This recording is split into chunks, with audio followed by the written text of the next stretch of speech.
I guess these things take a while to catch up to YouTube, but it says we're live. Let's give it a little bit of time and see how it plays out. So, what do you think, Manuel? What do you want to discuss in this live stream here? Well, actually, I had a interesting thing. I don't know if I want to spend the live stream on it, but we can at least start with that. And it's the relationship between tolerance and mercy. Uh, I mean, Hmm. that's not a subject you see every day. Um, I don't see that subject very often myself. Yeah. so yeah, so tolerance is related to respect. Um, Hmm. to look back, right? Like I associate that with putting things in their place, knowing where they are, Yeah. um, and then that is a prerequisite for having right relationship to them.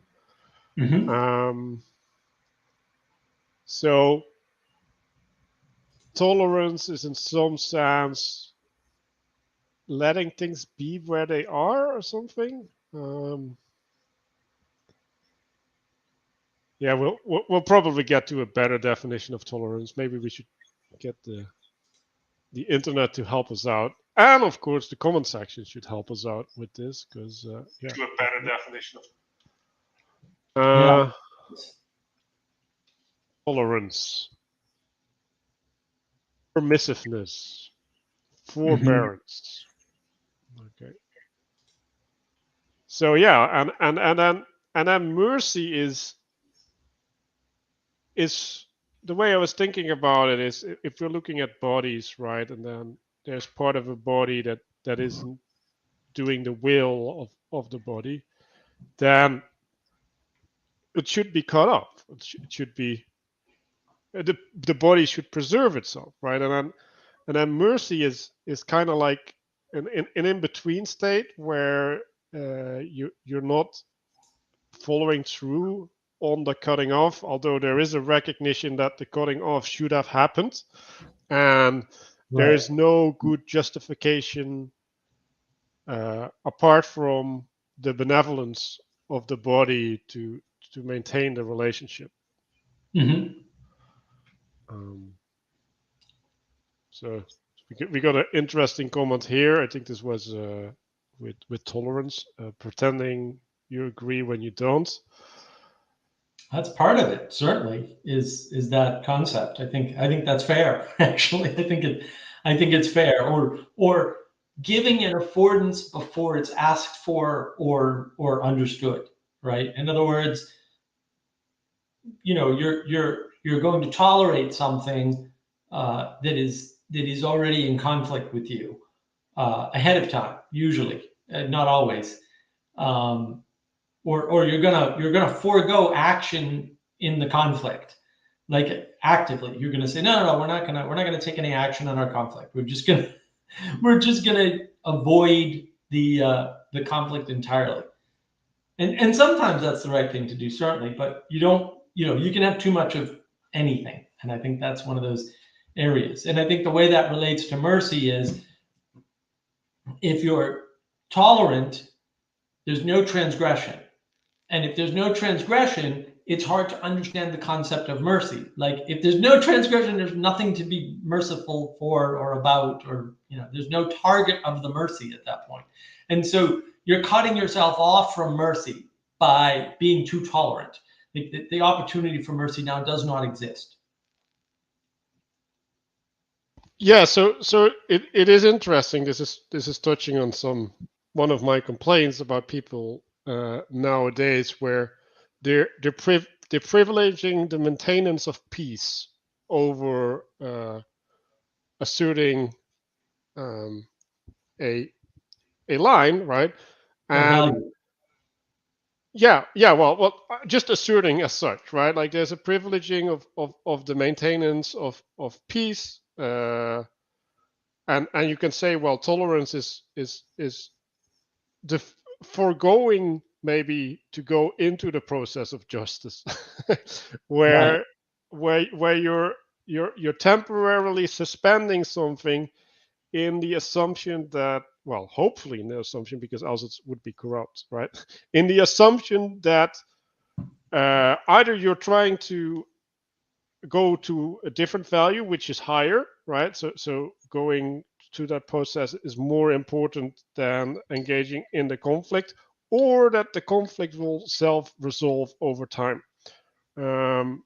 So it's like a conditional thing, and I I think the problem with the conditional thing is that you tend to forget that it's conditional. Like you just start accepting something that shouldn't be accepted as normal, because that's how it is, Well, and you that's lose the discernment.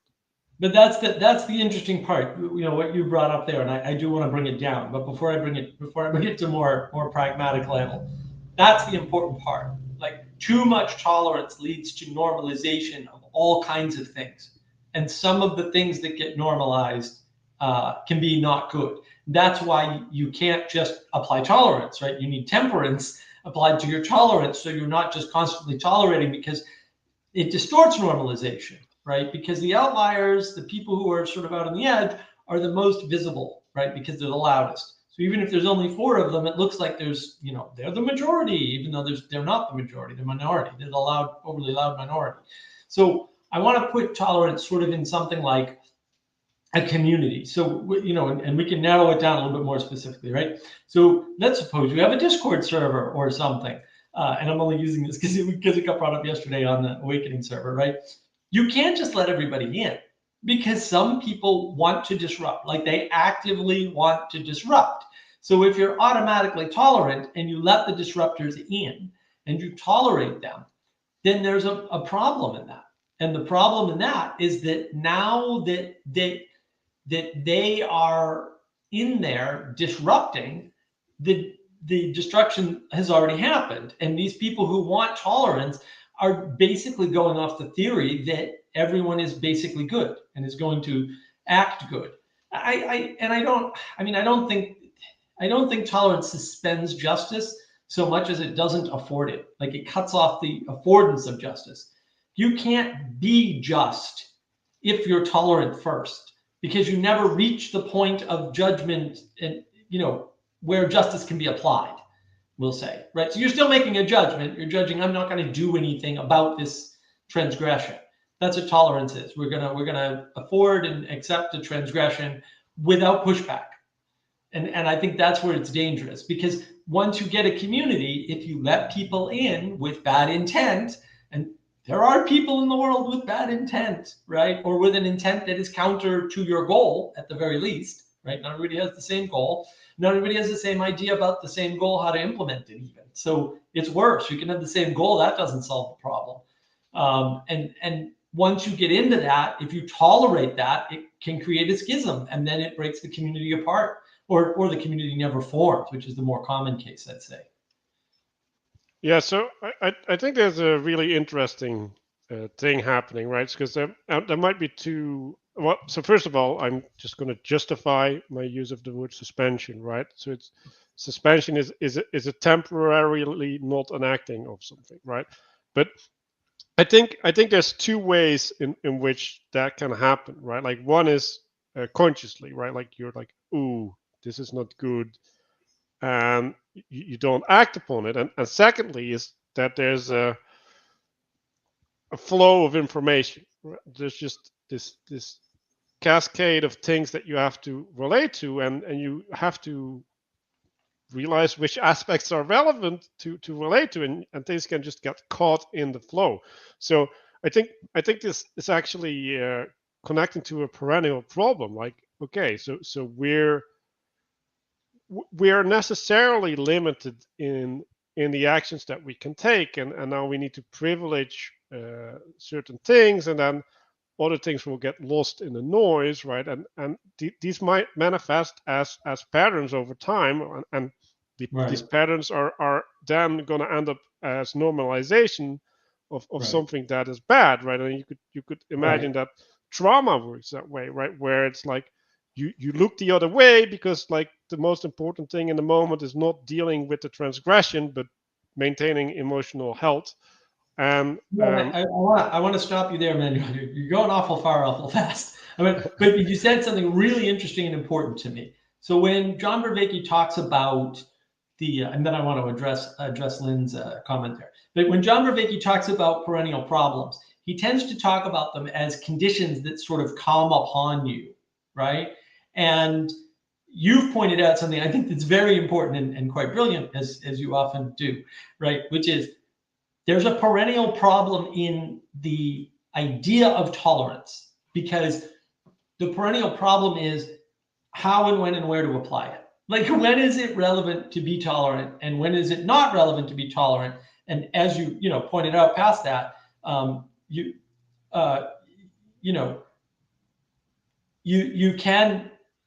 can run into an issue where too much tolerance leads to normalization of bad behavior, we'll say.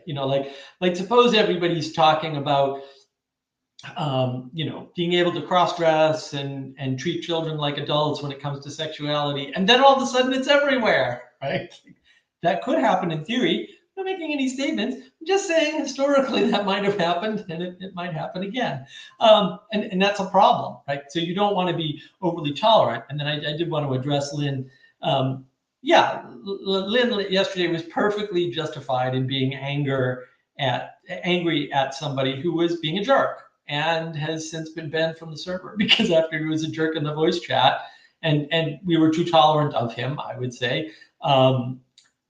He went off in the text chat and spammed the text chat to an enormous degree, and apparently was just threatening people in cyberspace with physical attacks and stuff, which is just, it's absurd. But I think it's important too to kind of keep track of, right? Is that's what happens with too much tolerance. When you're too nice to people, they don't get a negative signal to stop, and that's unfair to them because now they don't know that they've transgressed. And as hard as it is to tell people, no, you need to stop because you're doing a bad thing. And how painful that is, you're denying them a good signal when you do that. And so you've got to be careful with that.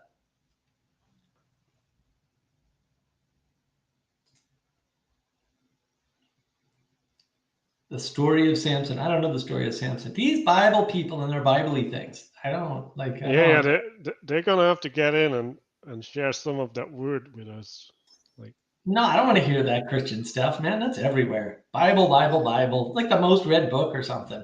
Who reads that? Proclaim the word, people. Well, and where are they getting the tolerance doctrine from? Because again, Jesus also flipped over the tables. That wasn't the only thing he did. Yeah, I mean, tolerance is a tricky subject, especially for religions, because it's a perennial problem. How much tolerance? Perennial problem. We should write that one down. We've got notes. We should add to them. Yeah. So we're getting a comment here, right? There's this thing where it's there's this build up. It's like snow or something, right, on your or leaves on your driveway, and it's like at a certain point, or even clean up your room, right? Like there's clutter, and then it's but that's okay. That's just one day's worth of clutter.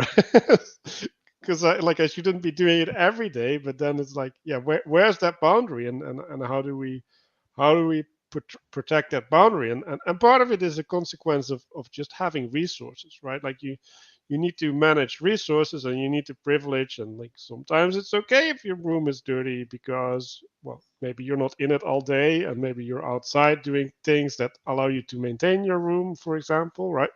But then there's still this principle, right? Like it needs to get clean, right? You can't suspend cleaning up your room, and there's this point where you stop realizing that cleaning up your room is even a thing.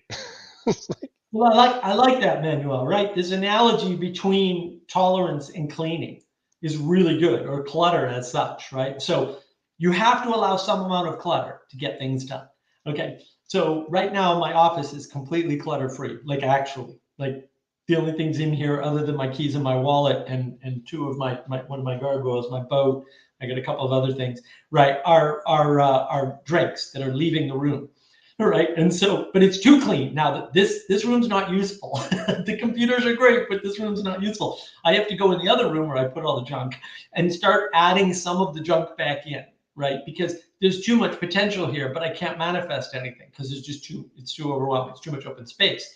But I have to, unlike last time, my office is built up and built up and built up. I have to leave some open space to manifest potential, whether it be leaving drinks on the table or, whatever it is.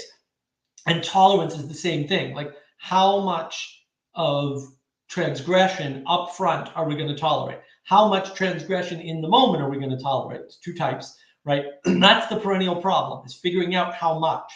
And one of the things I was thinking about was like making my tea. I was like, we're awful caught up in doing things fast, like getting this done in like a faster teapot, which I have an electric teapot. It's very quick, right? And so what that does is rob us of time for contemplation. And then we discover meditation. It's like all we're really doing is adding in the time that we took away by making all the devices, making things go fast. It's like, this is madness. Why are we doing this? It's because it's another perennial problem. Like, how much time do you leave for contemplation, and how much time do you need to take action? Because those two things need to be put in what I call cooperative processing with one another, rather than opponent processing, because I don't like that term anymore. I don't think they're opponents. I think they're partners in cooperation. So it's a good question. So yeah, too much tolerance leads to a lack of communication and of ethics. I think this is Mark's point in a nutshell. I like that formulation. That's not bad. That's quite good. I think that's part of it for sure. Yeah. Right. What do you think, Manuel? You like that? Yeah. Well, I think it's even more fundamental than the lack of communication. I think it's actually the atrophy or the not cultivation of a skill. Oh yes, the skill of conflict. We're back to intimacy crisis, right? And so that's the positive aspect. We'll say the negative aspect is you're denying yourself the ability to conflict with people and still get along. Like Manuel and I are excellent at this. We still yell at each other, and we still manage to get along. No, we don't. No, yes, we do. Despite Manuel saying some incredibly stupid things sometimes, and despite me saying some incredibly stupid things sometimes, right? And yeah, that's just his projection, Mike. No, it's your projection, and that's the problem, right? And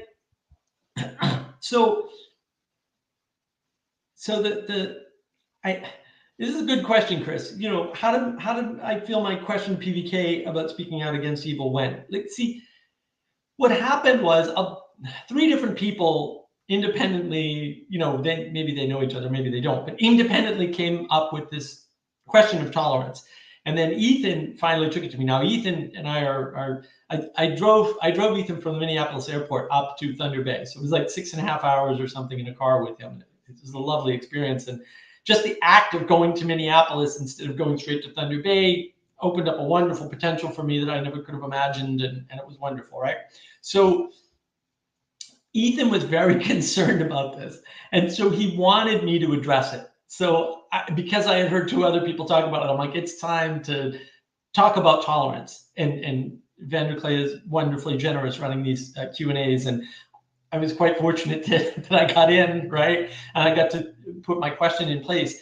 And yeah, I mean, this is wrapped up in calling out evil. First, you need, and this is going to be the new focus on navigating patterns, my excellent YouTube channel, the focus on discernment, because tolerance gets you out of the job of discernment.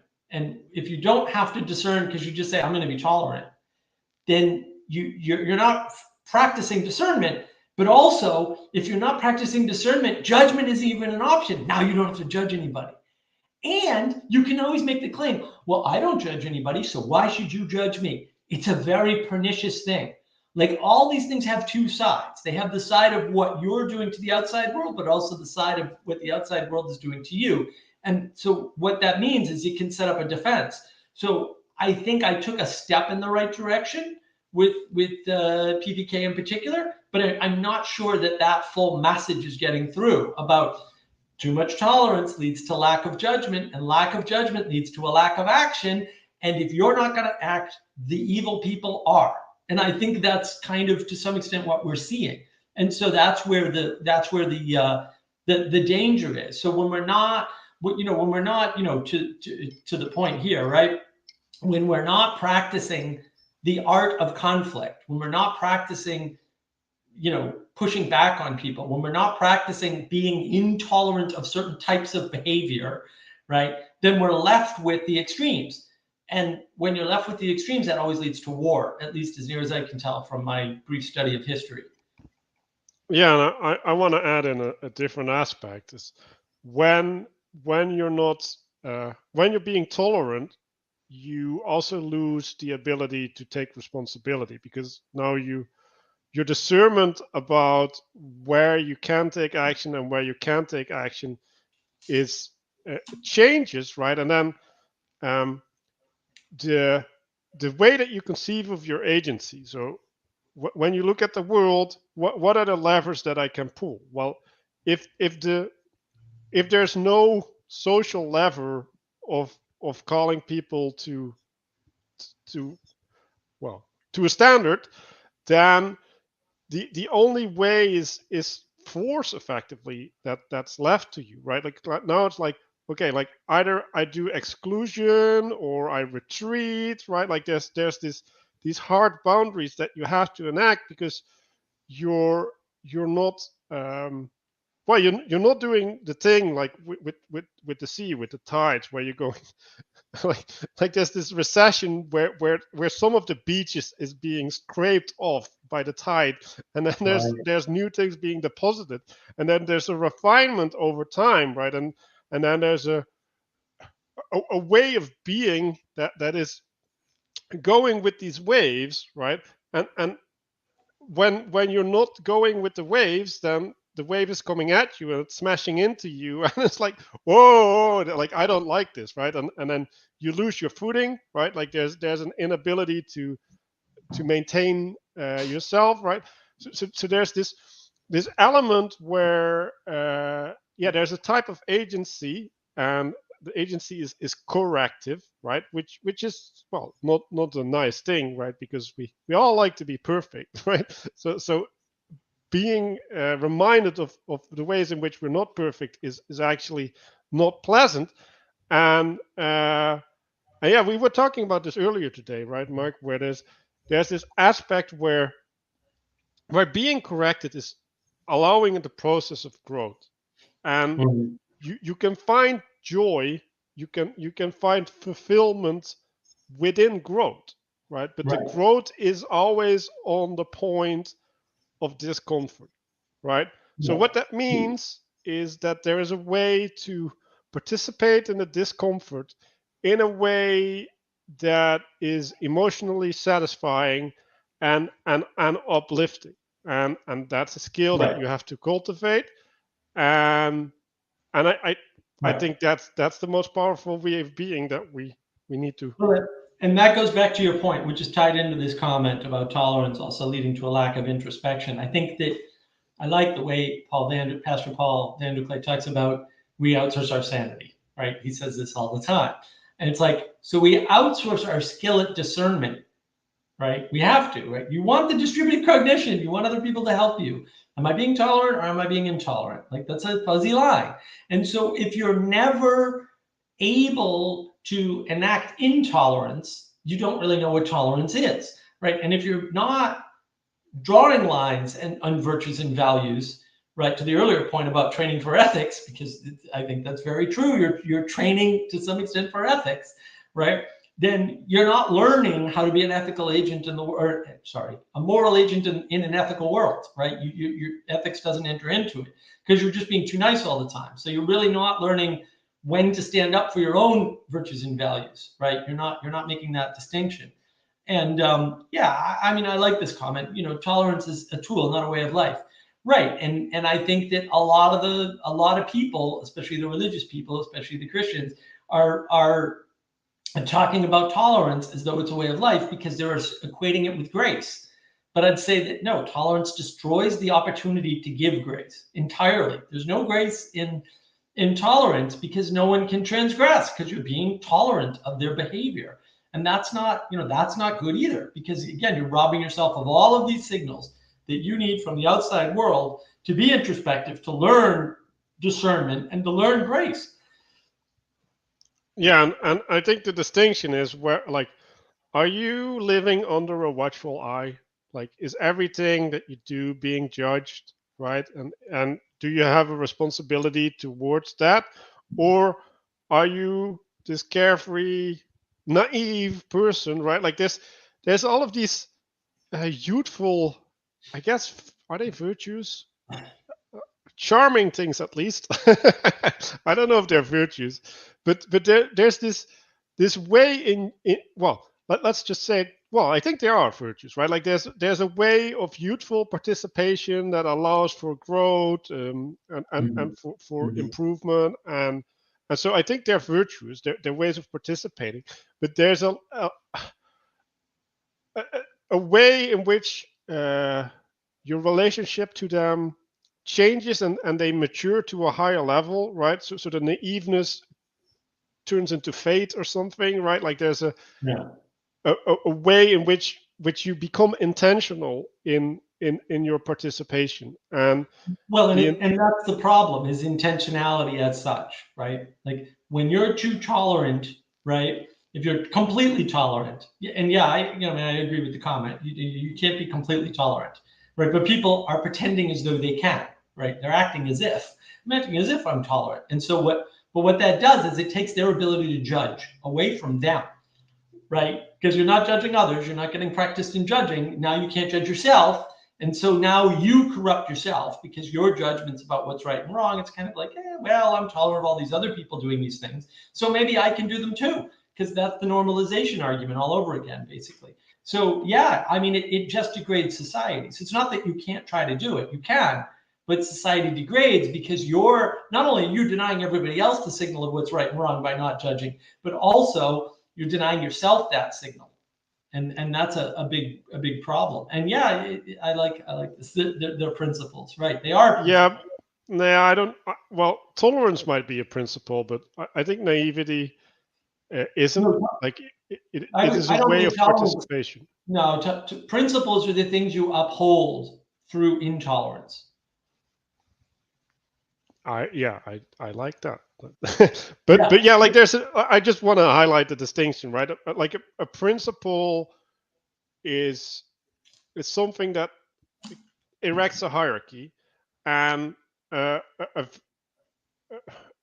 virtue is a way of participation, right? Like, so it's not a hierarchy, but it is a way of discerning, a way of privileging, or ignoring information. Like it's functioning on a pre-cognitive level in some sense, right? It's like the spirit in which you're participating. So Yeah. Lynn had an interesting question that probably requires some unpacking, right? So the discernment, right? The way I look at it is you have uh, you recognize distinction, um, and recognition is a step further, because I think recognition is, well, it's right. So you're recognizing something. So you're bringing something back into awareness, or being. but but the recognition also requires you to have a judgment, right? Like it requires you to apply a meaning to a thing, while discernment is not requiring meaning. It just requires distinction. Yeah, and I would say, yeah, discernment is part of awareness, not part of attention. Recognition is part of attention because you've cognized through discernment, right? And now you have the opportunity to judge in some fashion. And maybe the judgment is, I want to bring this to my attention, and that's recognition. Attention and recognition are, maybe they're the same thing, or maybe they're related. But and I did want to back up real quick and say I think one of the problems that people have is that they're actually treating all things that you can do as principles. But I don't think that's true. I mean, I think a bunch of things that we can do are options, and then there's perennial problems because there's a cooperative processing trade-off that we have to make between things like how much tolerance do we give people, right? And when do we stop being tolerant of a certain type of behavior, of a certain person, right, in a certain forum? Like tolerance isn't a universal. You can't say, well, I'm just tolerant all the time in all circumstances. Like that's not good. And so we need to know that tolerance isn't a principle that you can uphold.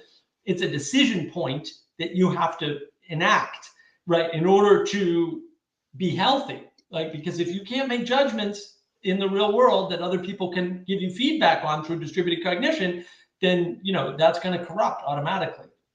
Yeah, so that's interesting because this all originated from this really interesting question between mercy and justice, right? And I effectively said that, well, like you can't have mercy without justice, but you can have justice without mercy, right? So there's a hierarchical relationship where justice is a principle or a principality, Yeah. probably. Yes. and then because mercy is bumping into that, right? Like it's like in some sense bounding justice, or it's constraining justice. It's like a lesser thing, but it's still its own identity. So I think we have to make a distinction between the things that organize the hierarchy and then the things that care for the right manifestation of the hierarchy. And so I think we can put tolerance on that level, right? Where there's something like a functionality that the hierarchy needs to undergo, and maybe we can map this sometime actually, in order to remain healthy. Yeah, and I mean, I don't even necessarily know if it's a hierarchy per se, but certainly there's an asymmetry, and Nassim Taleb talks a lot about asymmetries. That's kind of the core of his work, in some sense, is that level of asymmetry. And I think that this is a good point. Like you can't be without judgment, because in order to take an action you have to judge. And so you would remove your agency in the world if you never judged. And so yeah, you're lying to yourself to some extent if you think you're not judging. You're certainly making judgments all the time. And the question is, are they good judgments or bad judgments, right? Which is a different issue. And yeah, these sorts of things are always problematic for me. Frame of reference is an interesting phrase, right? Framing is the thing that matters the most, and this is why postmodernism is such a problem, because you're in some sense destroying framing as such, causing a problem with frames. And the problem, roughly speaking, that you're actually causing seems to be a problem around the inability to interact and participate properly with the world, right? And so you can be resigned to the fact of slavery, not in the US sense. The US, almost, when they say slavery, they mean chattel slavery, which is rare historically, and in the US. Like most of the people who were, quote, slaves in the US were indentured servants. And that was considered a form of slavery. Like, so there's different forms of slavery. And that's where the problem comes in, is that there's lots of different forms of slavery, and we're not taking them seriously enough, that there are different types and different forms, and then we're getting confused. And a lot of people knew all along, will say, that the important equation is not whether or not you are a slave. The important equation is what are you getting out of your interaction, right? And so your interaction actually matters, right? And maybe everybody's a slave to something. Maybe God, if you're a Christian, right, or whatever. And there are conditions, like you're a slave to the conditions you were born into. I mean, if you're born without limbs, you're a slave to that, right? If you're born with a high IQ, you're a slave to that too, because there are disadvantages, right? And that's the problem, is that we're all sort of enslaved to a bunch of things all the time, and it's not really a problem. I mean, some of these things we're quote enslaved to. Too much choice makes us paralyzed, right? It paralyzes us in a significant way. So maybe maybe it's important to not worry so much about that. And yeah, it's hard. It's a difficult question. Yeah, I want to do something about the framing of this question or statement, Please. because I think there's a problem in the framing, right? So if you're living in a society where people do something, you don't have to be tolerant towards the thing that they're doing. Like the fact tolerating something means that you're disagreeing. Like if you're living in a society that has the institution of slavery, like why would you be tolerant towards the institution of slavery? Like maybe you approve of that. Like being tolerant is the recognition of a negative and the ignoring the negative for the purpose of maintaining peace. Like that's the definition I'll stick with for now, right? So like you could be tolerant towards slavery in a society where they have slavery, right? But now you're making a moral transgression against yourself and your society, right? Well, it depends. I mean, not necessarily, right? It really depends on a lot of stuff. Like, there's nothing wrong with being tolerant towards slavery while moving away from it, which in the U.S. was very much the case, right? And then the people who didn't like slavery, for example, a lot of them, the founding fathers had slaves. Almost all of them released the slaves upon their death because they needed the slaves to run what they had. Like there was a condition that was built up, for better or for worse, especially in the South, where labor had to be free or the economy didn't work. In other words, people couldn't live there. And by people, I mean almost nobody at all could live physically, like survive. And people don't account for that. They just say, oh, well, everything would have been fine if not, if they had never started slavery. But the fact of the matter is, that area wasn't populated before chattel slavery came to the Deep South for a reason. And that reason was it's impossible to start the process of living in that area because the area back then was very difficult to live in. I mean, it's still not a breeze. Down in South Carolina, it's kind of hot in the summer, right? It wasn't habitable until people came in with free labor, although it's not free because you still got to house them and feed them and all that. We'll call it cheap labor. Until people came in with cheap labor, the South wasn't habitable. And that's the problem, is that people don't realize that trade-off.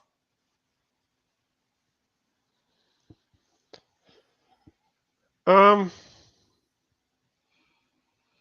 don't know. Are they built on foundations? I think that's correct. Frames are built on foundations. The question is, what foundations are you building your frame on? And then the problem with that is that it's anti-postmodern, which of course is not a problem for me. I think it's great, but that means, right, that you can't just build frames anywhere. All frames are not equal. Your interpretation of Moby Dick is not necessarily valid, right? But that's based on the foundation. And then it's fair to ask people, well, what are you basing this on, right? And so, look, you might get into a tiff about whether or not something like Christian anarchy is a valid way to think about the world, right? And of course, my argument is that's a contradiction. It's not possible. If you talk to anarchists, and I recommend you do because I have, they don't recognize religion as a valid thing in the world because anarchy means not bowing to authority, like denying authority or not cooperating with authority. As such, period, any authority at all. That's what the definition means. Oxford goes way back, a couple hundred years at least. And so if your foundation is not stated, like Christianity means following Christ, who I'm pretty sure, I mean, I haven't read the book, but like from what I understand, he submitted to the authority of both the Jewish authority and the Roman authority, right, in his action of being crucified. So at that point, he is submitted to authority, which means if you want to be a follower of Christ or a Christian, then you also have to submit to authority. And so if you're submitting to in political authority, not just religious authority, political authority, and if you're submitting to political authority, you cannot be any definition of an anarchist. Like, right? But your foundation has to be correct. First, you have to understand anarchists don't believe in any type of authority at all. It's not political authority. It's any type of authority. They strongly deny religion. All of the ones I've ever met, and they don't allow people to identify as anarchists unless they also do the same thing, right? And so, what's the relationship between anarchist and antichrist? That's a good question. They sound pretty similar, but you can see the way in which the foundation matters. What's the foundation that you're using to define anarchy? What's the foundation you're using to define Christianity? Because if your foundation is Christ never flipped over the tables and never caused a kerfuffle, and he was very tolerant of everybody's activities, which I think is not in the Bible, but is definitely the opposite is in the Bible, we'll say, right? It's definitely sort of denied by the biblical text. Then, how can I talk to you, right? So you can set up a frame like that. You can set that up, but to the point, like if it's not built on a foundation, I can't go there to communicate with you. Like communication itself fails. This is why postmodernism is dangerous. It destroys language. Yeah. So yeah, I don't know if frames are necessarily built on foundations. Good frames might be necessarily built on foundations, and I think there's also a question of justification, right? Like there's a justification behind the frame that allows it to be a valid way of relating to the world, and then within the frame there's a structure or something, right? That like maybe that structure needs a foundation, but it's yeah. Well, too far for for me in some sense. I want to address this. Okay, guys, you got to understand something. Okay, when I make statements, they're usually well researched. I have spoken to anarchists about this.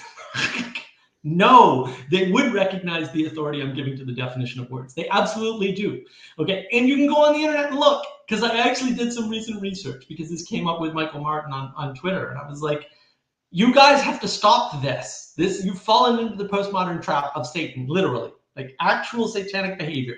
You're distracted in weird definitions of configurations that are contradictory. So if you look, the anarchists on Reddit are saying you can't be religious and an anarchist. That's what they're saying right now. I'm not putting forth an anarchist heresy using the words. They do recognize the authority of words. They're not completely retarded like the communists, but or the pure postmoderns. That's true. And I want to address this.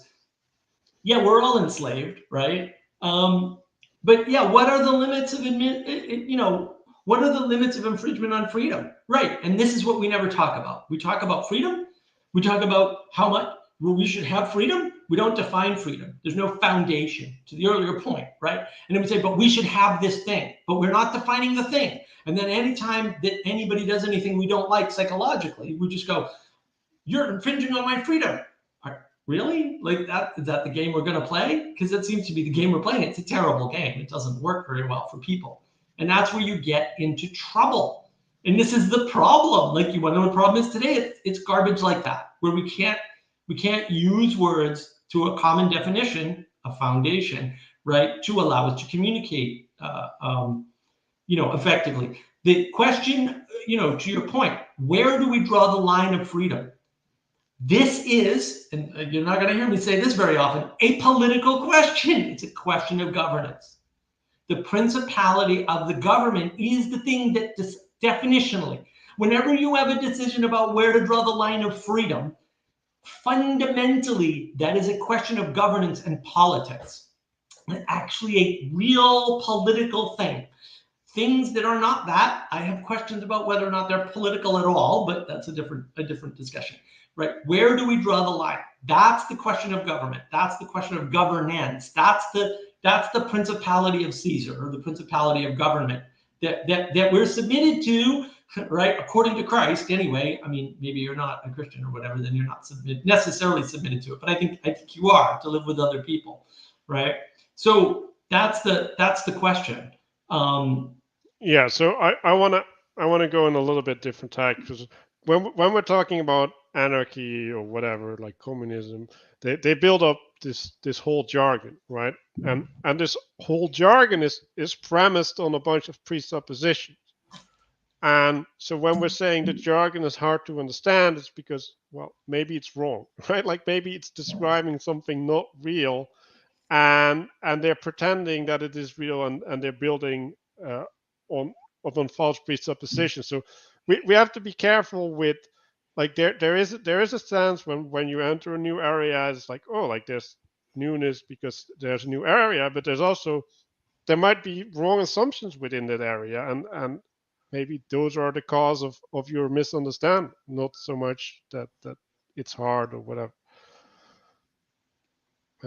Let's go to the next one. It's a combination. Go ahead, read it. It's a combination of submitting to authority but also telling the truth. They killed the Messiah not because he was following the authority, but rather against their authority, that he died willingly.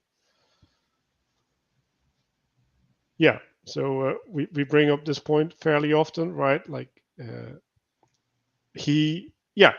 so there's a structure, and you either cooperate with the structure or you don't cooperate with the structure, right? But then there's also this question of, do you recognize the structure and its authority in the world, and do you submit to that? And I think those two are two separate questions, right? So I would say, as a Christian, you first have your allegiance to God, right? And then secondly, you have your allegiance to the identity that you inhabit on earth. And there shall be no gods before me, right? So if you swap the identity that you're participating in on earth to be higher than your submittance to God, right? Like now you start going out of balance, right? Like and you'll start corrupting the way that you manifest on earth. Yeah, that's a good point. And I think that's why tolerance is important, right? Because it all gets back to discernment and decision making and judgment. And you have to judge to make a decision. You have to judge something higher than something else, or something more important than something else, or more appropriately, something more important than all other possible things, because you're never making a decision between two things. Yeah, so I think this is a reference to the Platonic idea of going outside of the cave. Yeah, well, yeah, that is an interesting question, right? Like, what do you do when you go back into the cave, right? Like, or what is being in the cave? I mean, this is great, right? Because really, when you're in the cave, the only frames you're building are the projections on the wall. And we're not saying that's not useful, but it's also not housing. So I like this idea that building frames in caves are part of a compartment building project, not a housing project, right? So they're inherently, contribute to domicide, right? Because you can't live in those frames. And I think that's where the pragmatist is like, is this a practical frame? Is Christian anarchy a practical way to think about the world? Is social justice a practical way to think about the world? I'm going to do a video on that, on navigating patterns soon, right? Are these language constructions useful in navigating the world? Because society doesn't exist without justice, and justice doesn't make sense outside of a society. So can you split those two words apart like that and make a new object in the world, or a new conception of the world? I say no, you can't. Right? In the same way you can't be a Christian anarchist. Like a lot of these constructions are sort of absurd. Can you just gin up a new world like populism? So what do you think populism is? Right? Because I have this thesis about populism. Populism is democracy that you don't like. In other words, when you're in the minority and you find out that everybody thinks you're in the minority and that you're just a small group of like 4 people, then you call those people populists. You're like, you're not Democrats, you're populists. It's like, what? because you know, and I might be wrong, but look, I just can't find anybody trying to, you know, talking about populism that's using a definition that isn't just a definition of democracy. Uh-oh. Well, look at this. Why would anybody ask a question like this? I don't read books. Books are no good. I just burn them to keep warm. No, I haven't read that book. I don't know who that is. It sounds fascinating, though. So I think it's interesting because if you look at what's happening in Plato's cave, right? Like they're stuck within this contraption that holds their head facing forward, right? So they're kind of yokes, right? Like there's a burden that they're carrying, a constraint that imposes a type of relationship with the world, and in order to get free from that constraint, well, yeah, like what happens when you take off this constraint? Well, now the way that movements function for you are different, right? Like you need to walk all over again because all the moves that you used to make, they're no longer the same. They don't have the same effect on the world, right? So in some sense, you're expanding the things in the world that you can participate with, and this can go back to tolerance, right? So what is let's just say I tolerate something. That means that I cast it as insignificant in some sense. Like it's like I don't have to have an interaction with that. Now, if I lift that veil, right, and I'm like, now, oh, this is a valid interaction at this point. Now I gain a bunch more options within my agency within the world, right? And now when we listen to Vivek, you talk about acceptation, right? Like this functionality can inform me about other places where I have to act in the world, right? Like it's not only something that's constrained to this specific area.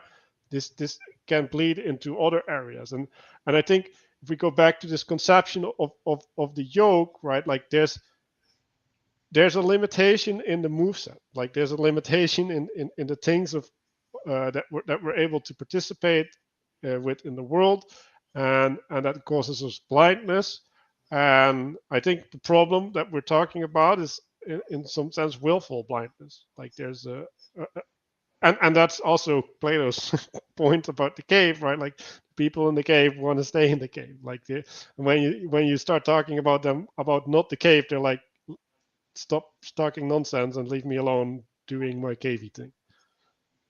Right, right. Yeah, they're very upset to have their worldview messed with, even though their worldview doesn't relate to, we'll say, the world outside the cave, right? It doesn't relate to the quote real world. I really liked, like, if you guys haven't seen John Vervaeke's talk with Lantern Jack, Dr. Lantern Jack, on Dr. Lantern Jack's YouTube channel, man, about AI, the Matrix, and Plato's cave.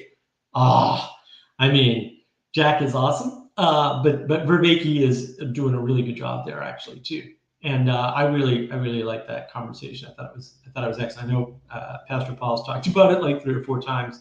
It's a really good talk. All of Jack's stuff is good, but that one in particular was good. It was out of format for his normal format, but it's good to understand how Plato's cave is still important and relevant today, especially with respect to AI, especially now that we have Chat GPT and all this crazy stuff that we have and all this hopefulness. And no, this time the AI is going to emerge and be real, just like the last 17 times we said it, it didn't happen. Yeah, and it's good to relate the parable of the cave back to our own experience in the world and realize that there are people, we'll say, out in the world that don't that don't understand the dual nature of the things that we're caught in, right? Because there's always this, how does this affect you internally and how does it affect the external world? Nothing affects only you and nothing affects only the internal world. So we have to manage that. And maybe that's a perennial problem, just having to manage that whole interaction as such.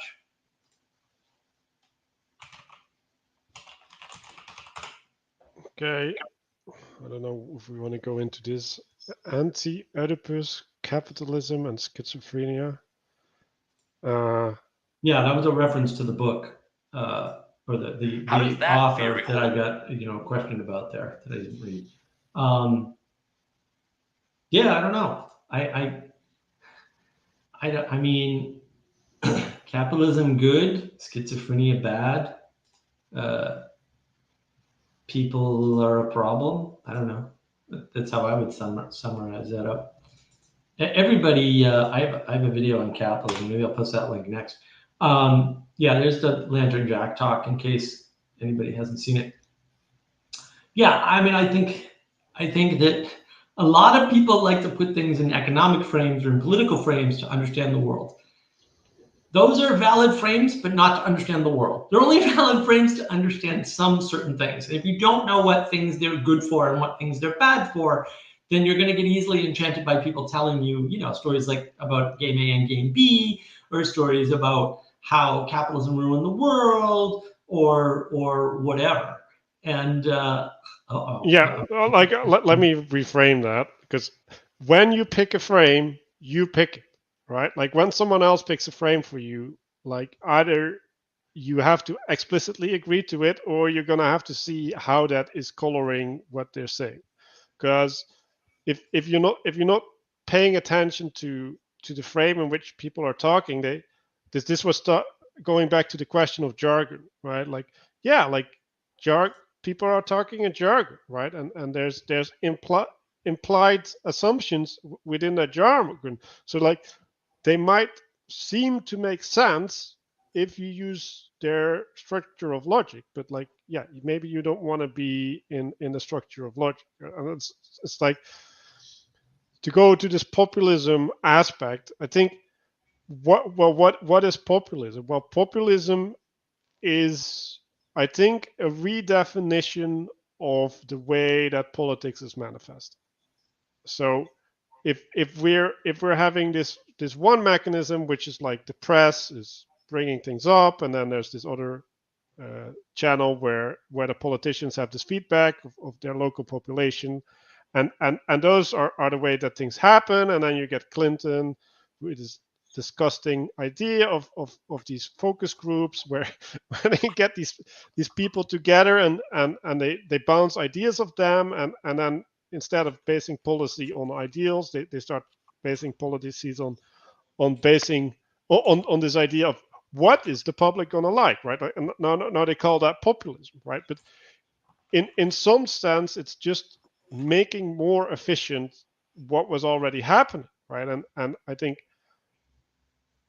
and maybe this is the derogatory nature of this idea of populism is, well, when you submit too much to the populace, to the will of the people, and you are not chasing ideals as much anymore, you're gonna corrupt the manifestation of government, because you're relating to well, your frame's too small, right? well, yeah, but you're relating to the needs, right? You're not relating to the requirements, but you're relating to the passions, right? Like it's the same. Well, you're relating to your impression of the needs based on other people's projections of what they think they need. Right. So it's way worse, right? It's way worse because it's so far removed from reality. First of all, you don't know what you're up to. And yeah, the way that, I love this comment. I mean, the way the news uses populism just means popular. Right. So the question is, and this is really good. I didn't think about this. This is a good frame.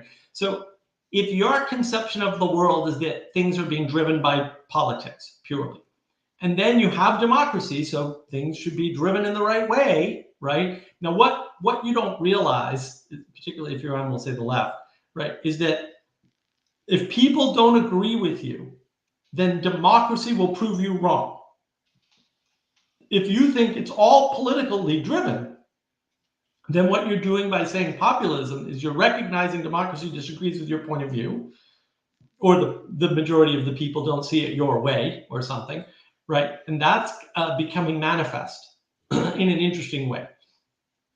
And what it points to is you think that the political frame should tell everybody everything they need to know to have the views that they need to have to vote the way you expect them to vote. And when they don't do that, you're making up populism because your model of political, understanding of the world fails. It fails to describe the world accurately.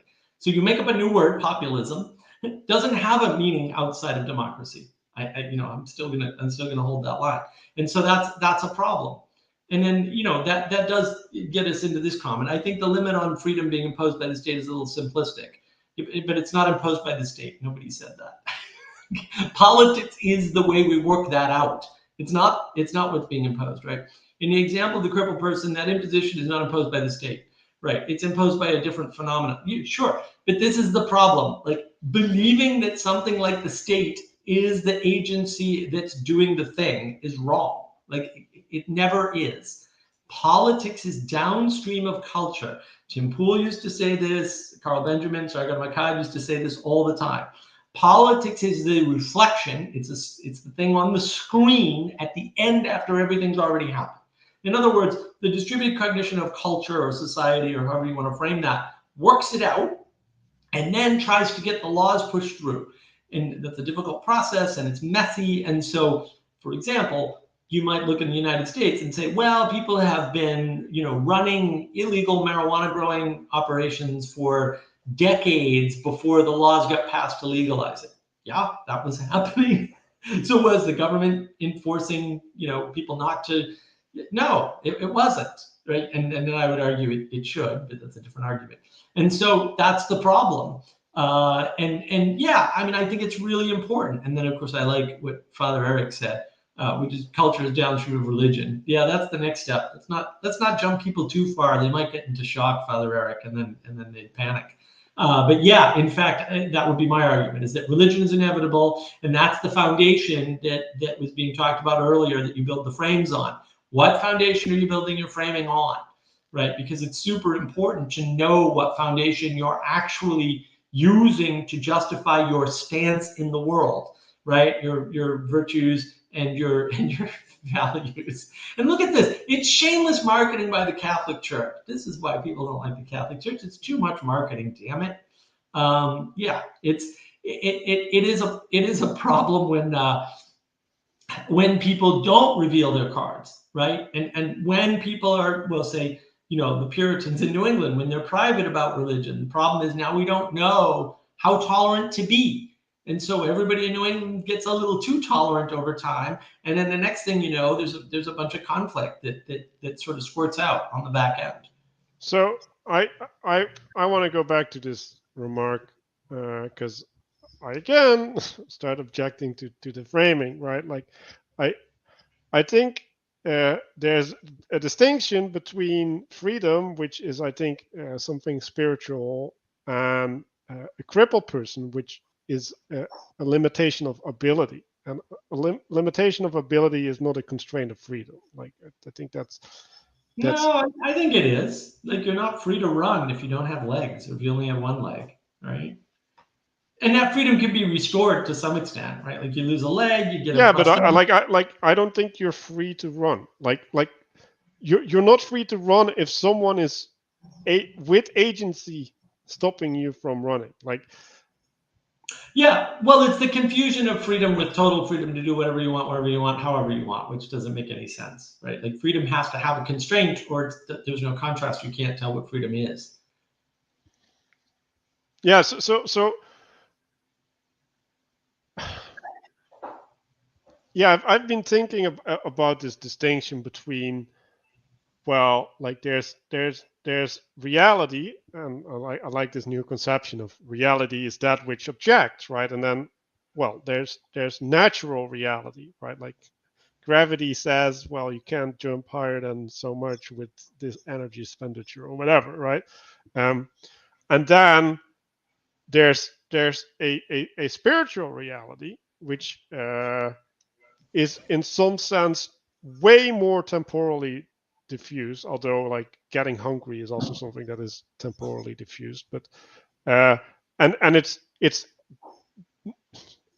a step away from the materiality. So there's no real body that we can perceive that holds these constraints, but they're still there. And so when we're relating to material constraints, in some sense they're final. And then when we're talking about spiritual constraints, right, and this is where we get into the idea of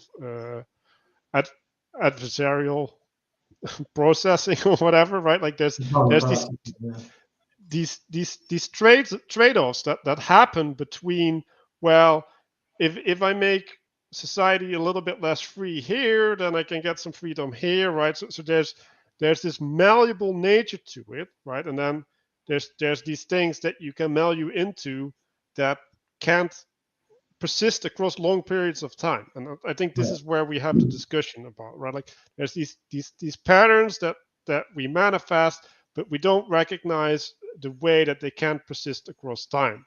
And Right. and the ineffability and the like the nature of the objection of reality changes when it becomes more ineffable.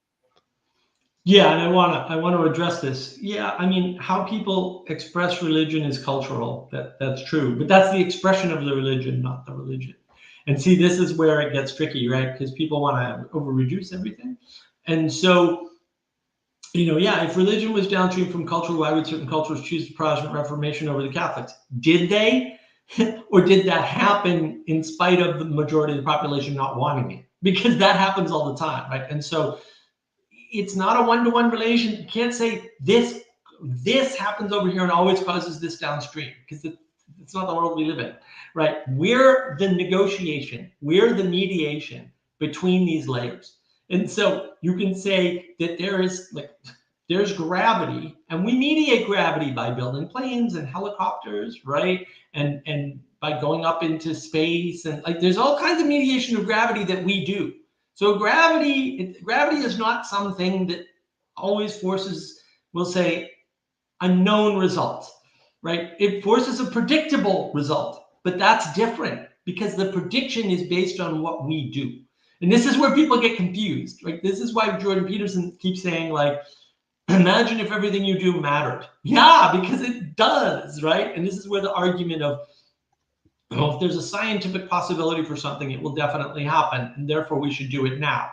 That's all lies. It's wrong. It's technically incorrect. It's mathematically wrong. You can calculate it. I promise you, it's been done. There are papers. You can do it yourself. It's not that hard, right? You do it all the time. When you make a decision to do one thing over all the other things, all those other things aren't happening in that moment. And you can argue, well, then you do it, but some things are time dependent. And so some things end up that you'll never be able to do them because you made this one decision. So the idea that doesn't scale is foolish, and of course it does. And so, basically, what ends up happening is that we are the mediators. Culture is the distributed cognition mediator of the things that we interact with. And I like what Father Eric's saying here. Freedom for excellence is not the same as a license to act, right? And there's freedom from and freedom to. And again, we over reduce the idea of freedom, and then it becomes useless to us because we're not making a discernment, right? We're not discerning the simple case, the case in the group versus the case in the individual.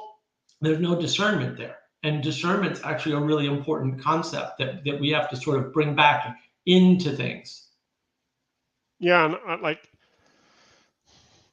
I I have a problem with putting this like people choosing religion, right? So you can make the argument of people choosing religion when Christianity goes into the Roman Empire or something, right? Where it's the individual that is aligning itself with the new, right?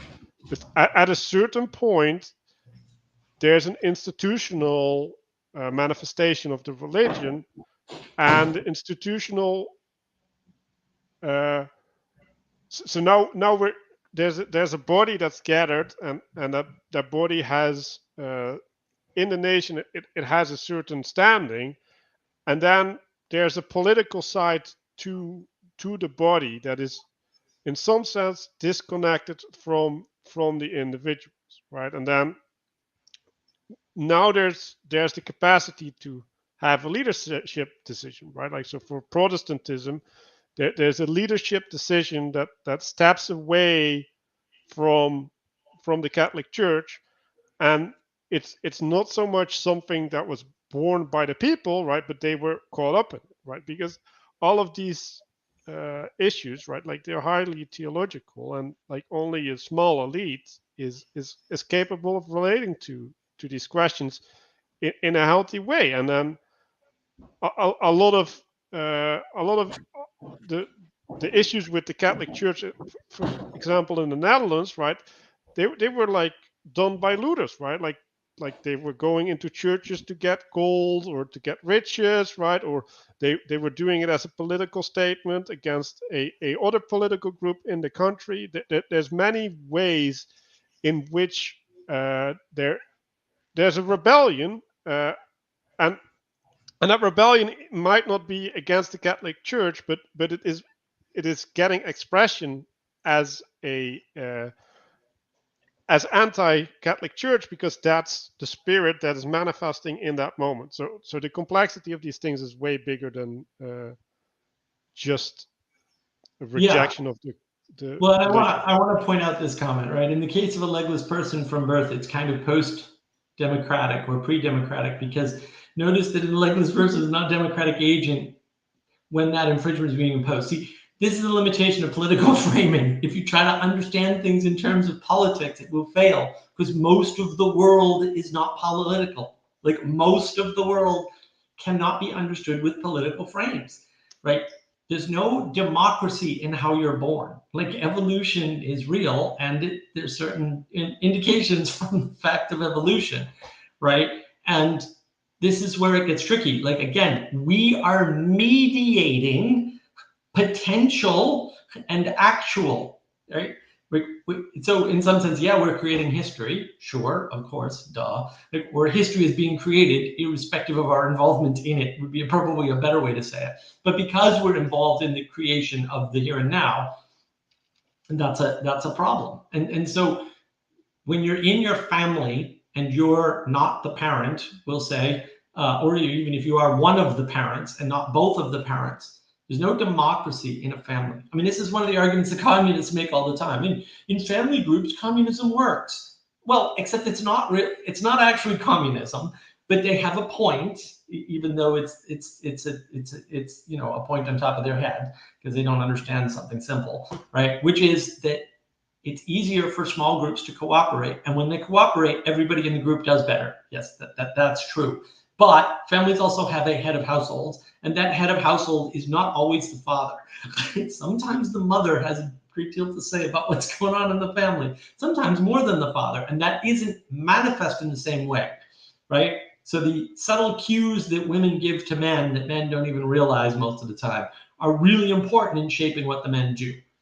And you got to take that into account, right? So it's not that simple to say, well, communism works at the family level, and here's how leadership works, and here's how political power works. It's all top down from above. That's a very postmodern narrative. It's wrong. Postmoderns wouldn't know power if it bit them on the ass, because they don't even have a reasonable definition of it that matches reality, right? So when you get stuck in these frames, right, you say, well, it's all really economics, and you can extend economics, and you should extend economics to trade, right? Like, I'll let you vote this way if you let me vote that way, and all of those sorts of things, right? But that's ridiculous, right? So that's the problem, is that it's not as simple as putting it in a political frame or an economic frame or some other frame. Like, there's lots of influences and impacts from lots of different sources, and so your ability to make an independent decision is limited. You're not making independent decisions of other people to begin with. And I like what Father Eric's saying here. Families that work are based on love, but I cannot love communists. Therefore, communists are wrong. I can't argue with the logic there. It sounds perfectly reasonable. I mean, yes, there's a rationality to that is correct. Yeah, so the Greeks had this distinction where they had their work life, I think it was the religious life, they had the family life, and then they had the polis, right, the political Mm, life, right. um, right, and Bunch of then identities, by the way. mhm, A bunch of identities. yeah, and then the polis was one of the ways which they could preserve uh, their way of being effectively, right, like Right. and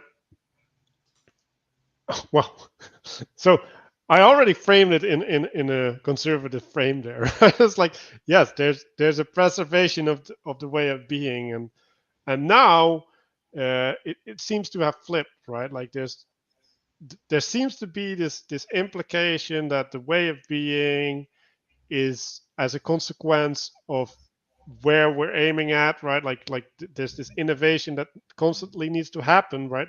And uh, yeah, there's this fail forward attitude, right? Like, oh, like we have pollution, so we need to produce more that can contain the pollution, and then like we need to make better things, and we need to make and it's in some sense it's shifting where the cost is being paid, right? So it's like, oh, it's the oil refineries in Africa, right, that are polluting the environment there, or it's the child labor in Asia that is bearing the burden, or whatever, right? Like there's all of these ways where we're just pushing things away, and there's these second order effects effectively, right? Like we're doing something, and then in order for that to be like a whole bunch of conditions need to be met, and we don't realize all the conditions that need to be met when we make the distinction to move forward, even assuming that we're making this decision, right? Because there's a lot of things that just happen. And now I want to go back to to where we started actually, right? Like uh, we make transgressions, and uh, we necessarily have to, right? Like this is in some sense the recapitulation of original sin, right? Like we're fallible creatures, and we can't account for everything. Well, we have to So find the boundaries, and you don't find boundaries unless you move up against them or across them, right? And so there's a transgression in just exploration, which is necessary, right? So we often forget that there aren't two states, a state of rest and a state of action, right? There's different states of action. One is a known action and the other is an unknown action, roughly speaking. Exploration is unknown action, right? It's not the only type of unknown action, but the idea of exploring a space is going to lead to a transgression of some kind.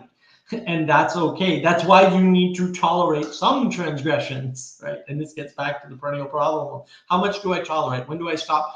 How much do I tolerate? When do I stop tolerating that much? What things do I never tolerate, right? All of these decision points, they're all difficult. All these discernments. Sorry, Manuel, please go on. well, yeah, right. So we're making these transgressions, and then sometimes we're like in bed, hopefully we're doing a practice or like prayer, or journaling, or meditation or whatever, right, where we're reflecting upon what we did, but like we might not remember, right, like, or we might be lazy and not do it, or we might even have never heard of that as an option. and and then we build up these transgressions, and it's not even that, right? Like we might also not realize that we're making the transgression, and this is where we started as well, right? Like if we don't get feedback from the people around us, like how do we get the discernment of what is wrong, right? And then we go back to the second order effects, right? So now there's this transgression that happened, right? So now we're not seeing what reality is. We're getting a malformed picture of reality because we're not in right participation, right? And are we able to discern the consequences of this, right? Like, so for example, right, like if I get upset when someone says something to me, and then I get into an argument, and I get angry, right? Like I might assume that that is normal, or that is the only way to relate to the situation, because for me, from my perspective, I don't see an alternative to that happening. And then we start building upon that, right? Like now we take that as an axiomatic assumption, and we start building our coping strategies based upon, okay, that's going to happen. While that is Right. not necessary. Right, and I know Father Eric wasn't here earlier, obviously. Yeah, it's not that you also have to give signals to the people who transgress. We did cover that earlier, but also you're denying the distributed cognition, like the intelligence that is distributed, the ability to discern, right, and the ability to, and therefore the ability to decide when you are not recognizing transgression, when you are not acknowledging, when you're not calling out evil, for example. That's one example. There are many. And that's important because then society loses its sanity, because society loses the ability to discern good behavior from bad behavior, right? Is it okay that somebody do, what is that stupid thing, that storybook hour with transvestites? Like, I don't think that's okay. And is it okay when other people, because I just read this on Twitter, apparently, other people want to do a conservative-based story hour and they're denied? No, I don't think that's okay. Because right, definitely, it's not reciprocal, it's not fair, it's not even, it's not just, right? And so what's really, then it's like, well, what's really going on? Oh, well, the society's insane, technically, right? And therefore, it's not making a distinction between good storybook hour at the library and bad storybook hour at the library, right? There's no discernment there. There's no, because there's too much tolerance. But you can't really do tolerance, right? Because then you can't decide. So it's a trick. When people tell you they're tolerant, what they're saying is, I'm not judging, but then they're not taking action in the world, and they certainly are taking action in the world, so they're lying to themselves, right? They're not necessarily lying to you personally, but they're lying to themselves. Yeah, and Father Eric is showing us that the Catholic Church is slow to the party, and I think we should stop tolerating that kind of behavior. Like we need them to take action. Yes, we did not tolerate their slowness. Get on it, church. Okay, so we're back to boundaries build blueprints direct from poured foundation frames are built on foundations. Make sure there's plumbing and stuff square.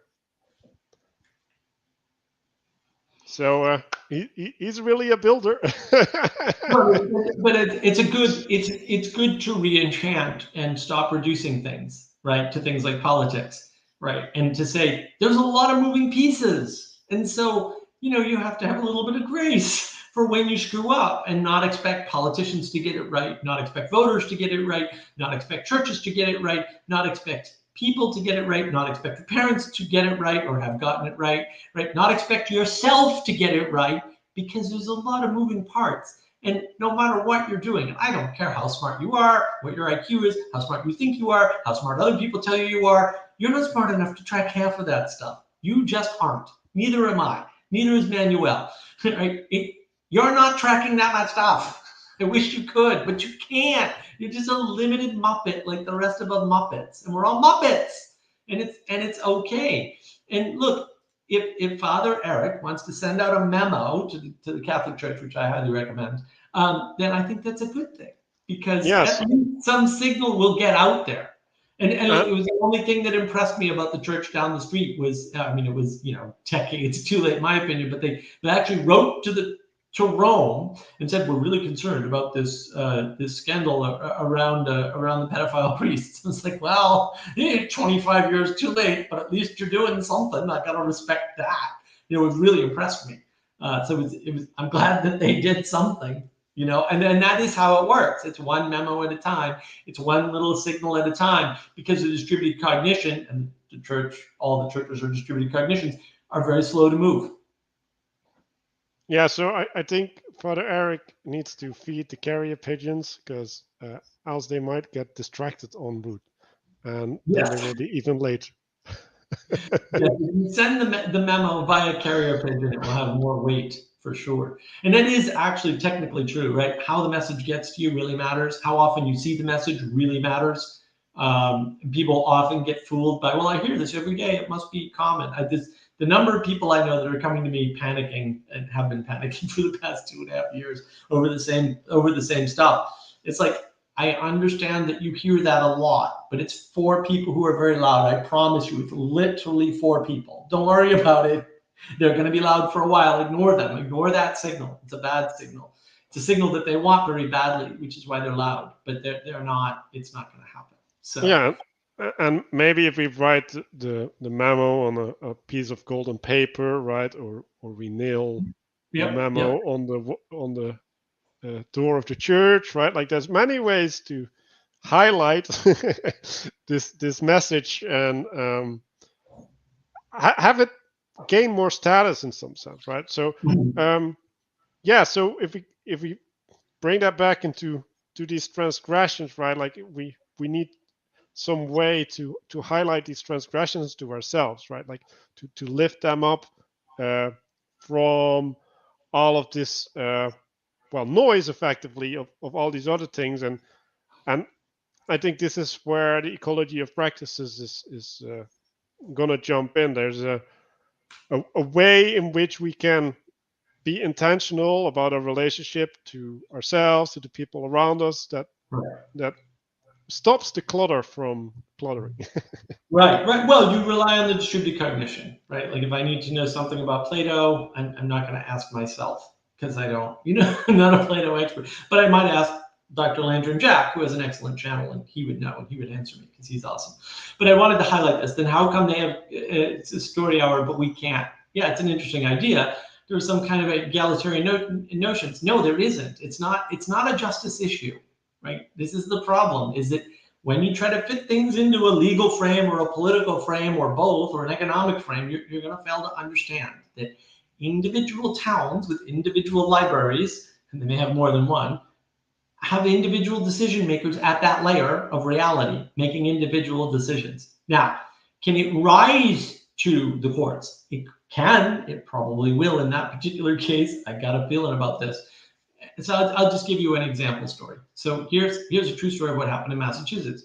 Massachusetts years and years ago, probably maybe even 20 years ago, now I forget how long ago it was, they passed a law that basically said you couldn't discriminate on the basis of sex, right? The purpose of the law was to make sure that men's only clubs weren't allowed. That was the purpose of the law. It was stated by the evil people, I would say, who did it. This is what they wanted. That's what they stated. But the law that got passed said you could not discriminate. You couldn't have an organization or a club that discriminated on the basis of sex at all in the state of Massachusetts ever. Okay, so what happened is, because it's Massachusetts and the weirdest things happen in Massachusetts, you wouldn't even imagine. Like you cannot imagine. Even if you live there, you probably don't know, 1/10 of the weird things that go on in the courts in particular. Some guy had a women's only gym because they had women's only gyms all over the place. There were no male only gyms in Massachusetts because they would get shut down immediately. But women's only gyms never got shut down because women are sacred and everybody knows that. And no fool would be foolish enough to shut down a women's only gym, despite the law. So everybody's ignoring the law, literally in the whole state of Massachusetts. I'm not joking. This actually happened. So some smart, I think it was a Jewish lawyer out of Newton or Wellesley or one of the wealthy towns with too much time on his hands, and he was wealthy. He lived in a wealthy town. Decided that the closest gym to him was a women's only gym, and he was going to sue. So he sues, and he wins. And eventually, they had to let him into the stupid gym.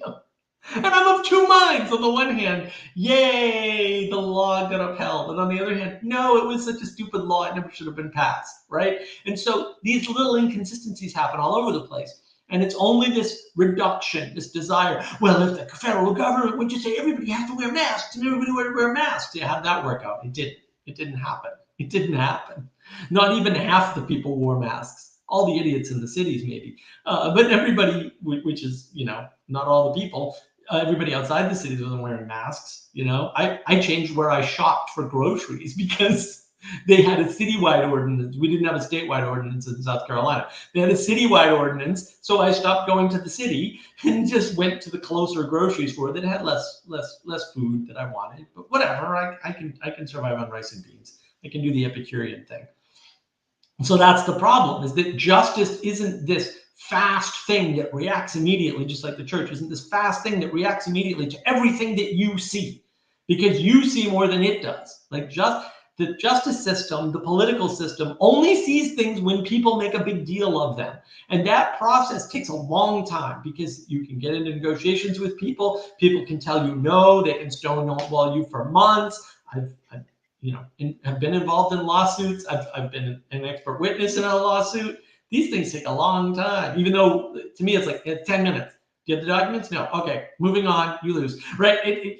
Any idiot would look at the case and go, "This case takes 10 minutes." Right? But it never does. The courts are always like, "Oh, I have to come here 5 times for no reason other than to say 2 words, and then I'll go home and come back in a month or 6 months or whatever." The courts are ridiculously inefficient. Like, go spend the day at the court. They'll let you just come in and watch. For most things, you can just watch the court be completely insane and ridiculous. I got a buddy who goes to court all the time, and whenever I'm up in New England, he's like, "Oh, come on, you're going to go down to the courthouse." I'm like, "Oh, yeah, this is going to be fun."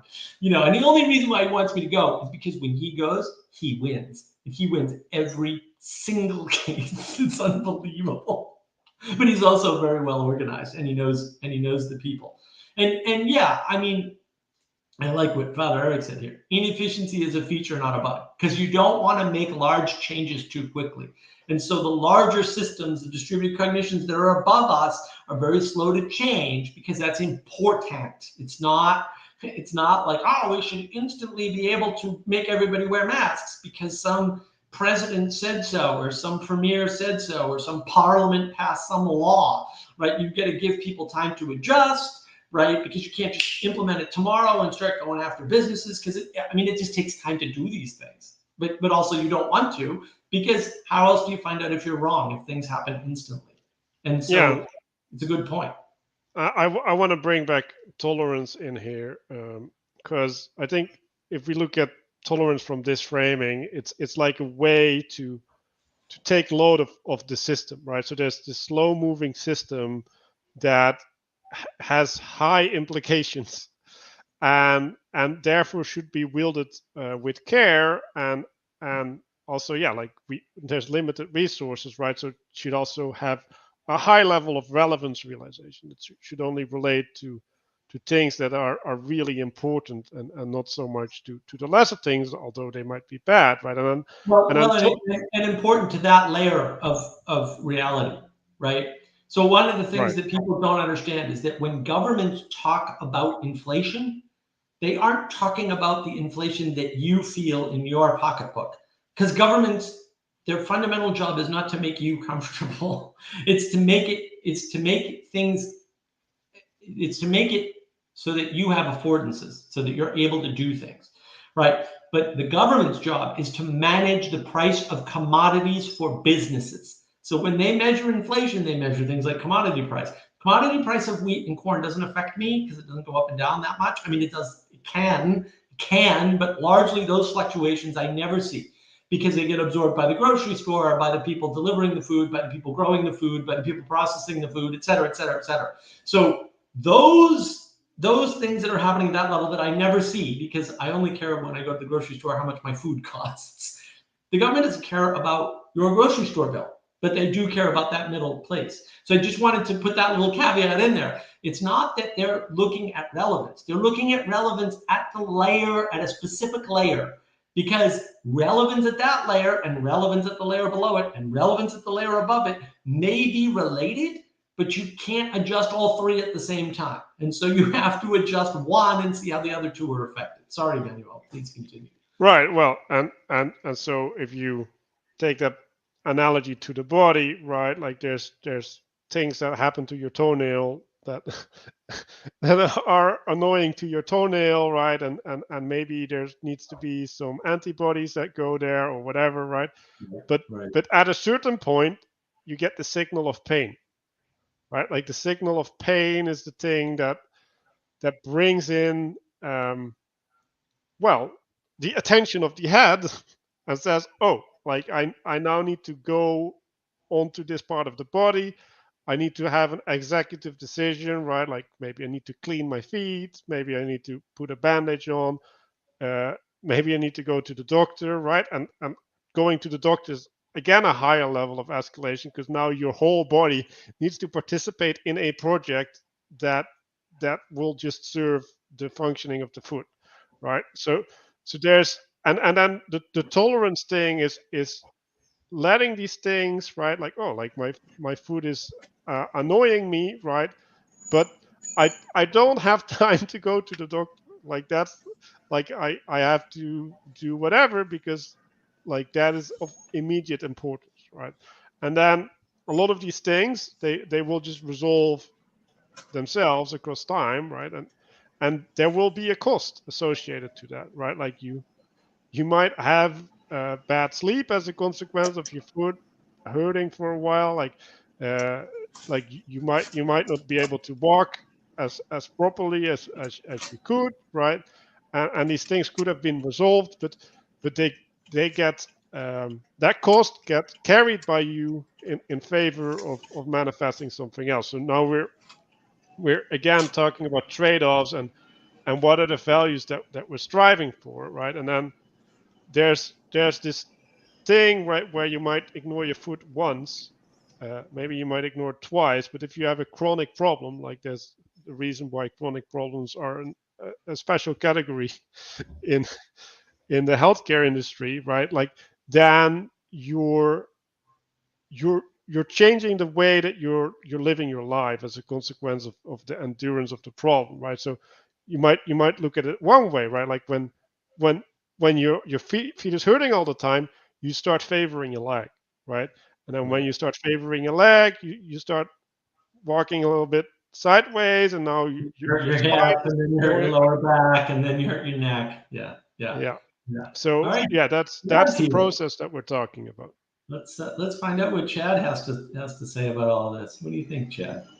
Uh, when you guys were talking about law stuff, I was reminded of when COVID first went down, um, and like the whatever the lockdowns or whatever, we had to wear masks and stuff. Um, my wife and I had to get a piece of paper notarized. I think for our wedding, it might have been Mhm. like my I don't know. I don't remember which paper it was, but it needed to get notarized. So we go to this place. It was a UPS store, and and we go in there, and I have it. We all have our masks on, and and she's like, "Well, do you have your ID?" And I said, "Yes." So I give her my ID. Well, my identification card had been what's the word? Uh, Expired? expired. Yeah, for like a month or two. And she's like, "I'm sorry, I can't use this. Do you have anything else?" And so I go and I'm like, "I have my union card Mhm. identification." And when they took the picture, I never thought I'd ever use this card. I just made like a stupid, goofy face on it, you know. And so she's like, "That'll work." And she takes the card and she uses it. But you know what she never did? She never asked to see my face. Mhm. Yeah, yeah. No, I know. Well, yeah, and that's the problem. The government can ask for something, right? But the ability for people to implement it is a different question, and it has to be implemented by someone somewhere. And not everyone's capable of doing all the same things, and not everybody does the same things in the same way. And so that's part of the problem is that this top-down power from above narrative doesn't work because it doesn't work. Like there isn't a single entity doing all the things. It was hilarious. So it's like, wait, so you're going to give me trouble because my driver's license is invalid, and you're going to take a piece of identification that is not a government identification, and you're going to accept that and not look at my face. Right. Right, It's right, like right, right. But they don't see that. Like you thought it all through because you're able to. But most people aren't able to see things like that. And that's the problem. We don't appreciate how difficult thinking is and how hard it is for people to engage. And then when you notice something that somebody else doesn't notice, irrespective of your intelligence or IQ or anything, right? Because look, you can argue that Brett Weinstein never paid any attention to politics, and so his ideas of politics are about equivalent to a 4-year-old's, literally, right? Because that happened. Like some of the stuff he describes, I'm like, dude, you need to read the Federalist Papers. The way you're describing the way government should work is actually what they wrote about in the Federalist Papers. You're just re-describing and rediscovering something that people already discovered. He doesn't know he's ignorant of that, right? He just thinks he has a solution to what he perceives as a problem. Right, and then like, he's a smart guy. Like he has a very high IQ and he's very well read. He's just not very well read in politics. And we all have that. Like we all have our limitations of relevance, our limitations of attention, our limitations of awareness, our limitations of information, and our limitations of what knowledge we have access to, right, or can generate for ourselves. So, Grizz brought up something. I can't remember who he talked with, but it was like I can't remember which amendment it was or whatever. Maybe it's in the Constitution about how if something gets out of whack, it's up to the responsibility of the people to change things or change. I can't remember. See, this is how uneducated I am. I don't know how many other people are uneducated around the Constitution, but like, do you know what I'm talking about? Which part is that in the Constitution where it talks about basically taking the system down and starting over, and when things get out of balance, or I can't remember. No, it's supposed to self-adjust. You don't tear it down. There's nothing about tearing it down. There was I think it was Thomas Jefferson who said we should have a revolution every 80 years or something crazy, right? But even the idea of revolution in the United States is different from what people conceive of, right? It's not tear down the government. That's anarchy. Yeah, no, it's the fourth. I can't remember what it is. But yeah, I was wondering about that, and like, I don't know. I have to pump some gas. I'm listening right now. Yeah, there's nothing preventing us from changing the system. That's the strength in the United States of the US system, right? It's the way that it changes. Because you can change the European systems pretty easily too, right? It's just a different mechanism. And I think people get confused. And I think that I mean, bringing back the framing on this story time egalitarianism issue, it's not egalitarianism that's at play, right? It's equality as such, right? It's equal treatment or equal opportunity, right? Egalitarianism isn't equal opportunity. That's not what it is. And so you can frame the issue any way you want, right? But if people don't want to do it, they're not going to do it. This is the problem, right? The right frame is to say that there is a spirit afoot that doesn't want people to engage and equally, right? They're not down for the equality. They may say they are. And this goes back to the problem. People say things all the time that aren't true about themselves, like constantly. It happens. Everybody does it. We all do it. We're all Muppets. It happens. And we don't recognize. I don't do that. Except Manuel, right? Because he's really a robot spider built by Sally Joe. So we all know that. I have nets and I can capture you. Exactly. I'm really wondering what people think about this weird guy wearing a mask with a hole in it, standing at the gas pump in the middle of the city. I think he's pretty freaky. Yeah, didn't they do something like that in some cartoon? It reminds me of. Yeah, you want to hit up one of these comments here, Manuel? Yeah, I think this is the one that summarizes it. So there's this idea that we can't talk about examples in history and say that it can happen now. And well, in some sense, that is obviously true, right? Like it can happen exactly the same way, right? But history rhymes if not repeats. So also no. Yeah. So there is an element where there's a bunch of specifics that are necessary for something to happen, but you can also talk about history in a different way, where there's different forces or different spirits that come together, right? And then if you start seeing the world in that way, then you can say, well, okay, then there's a limited way for that energy to disperse, right? And so one of them can be in separation, right? Like one of them can be in conflict, like one of them can be in uh, recapturing that energy into something productive, right? Like there's all of these ways, and then the specifics of the situation, they are gonna decide, right, or define the fields that these energies can manifest through.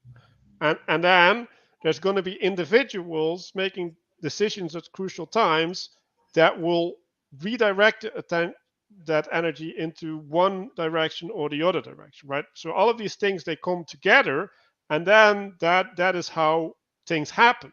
And so in some sense, you can say no, like we can't take these things from the past and apply them to the present.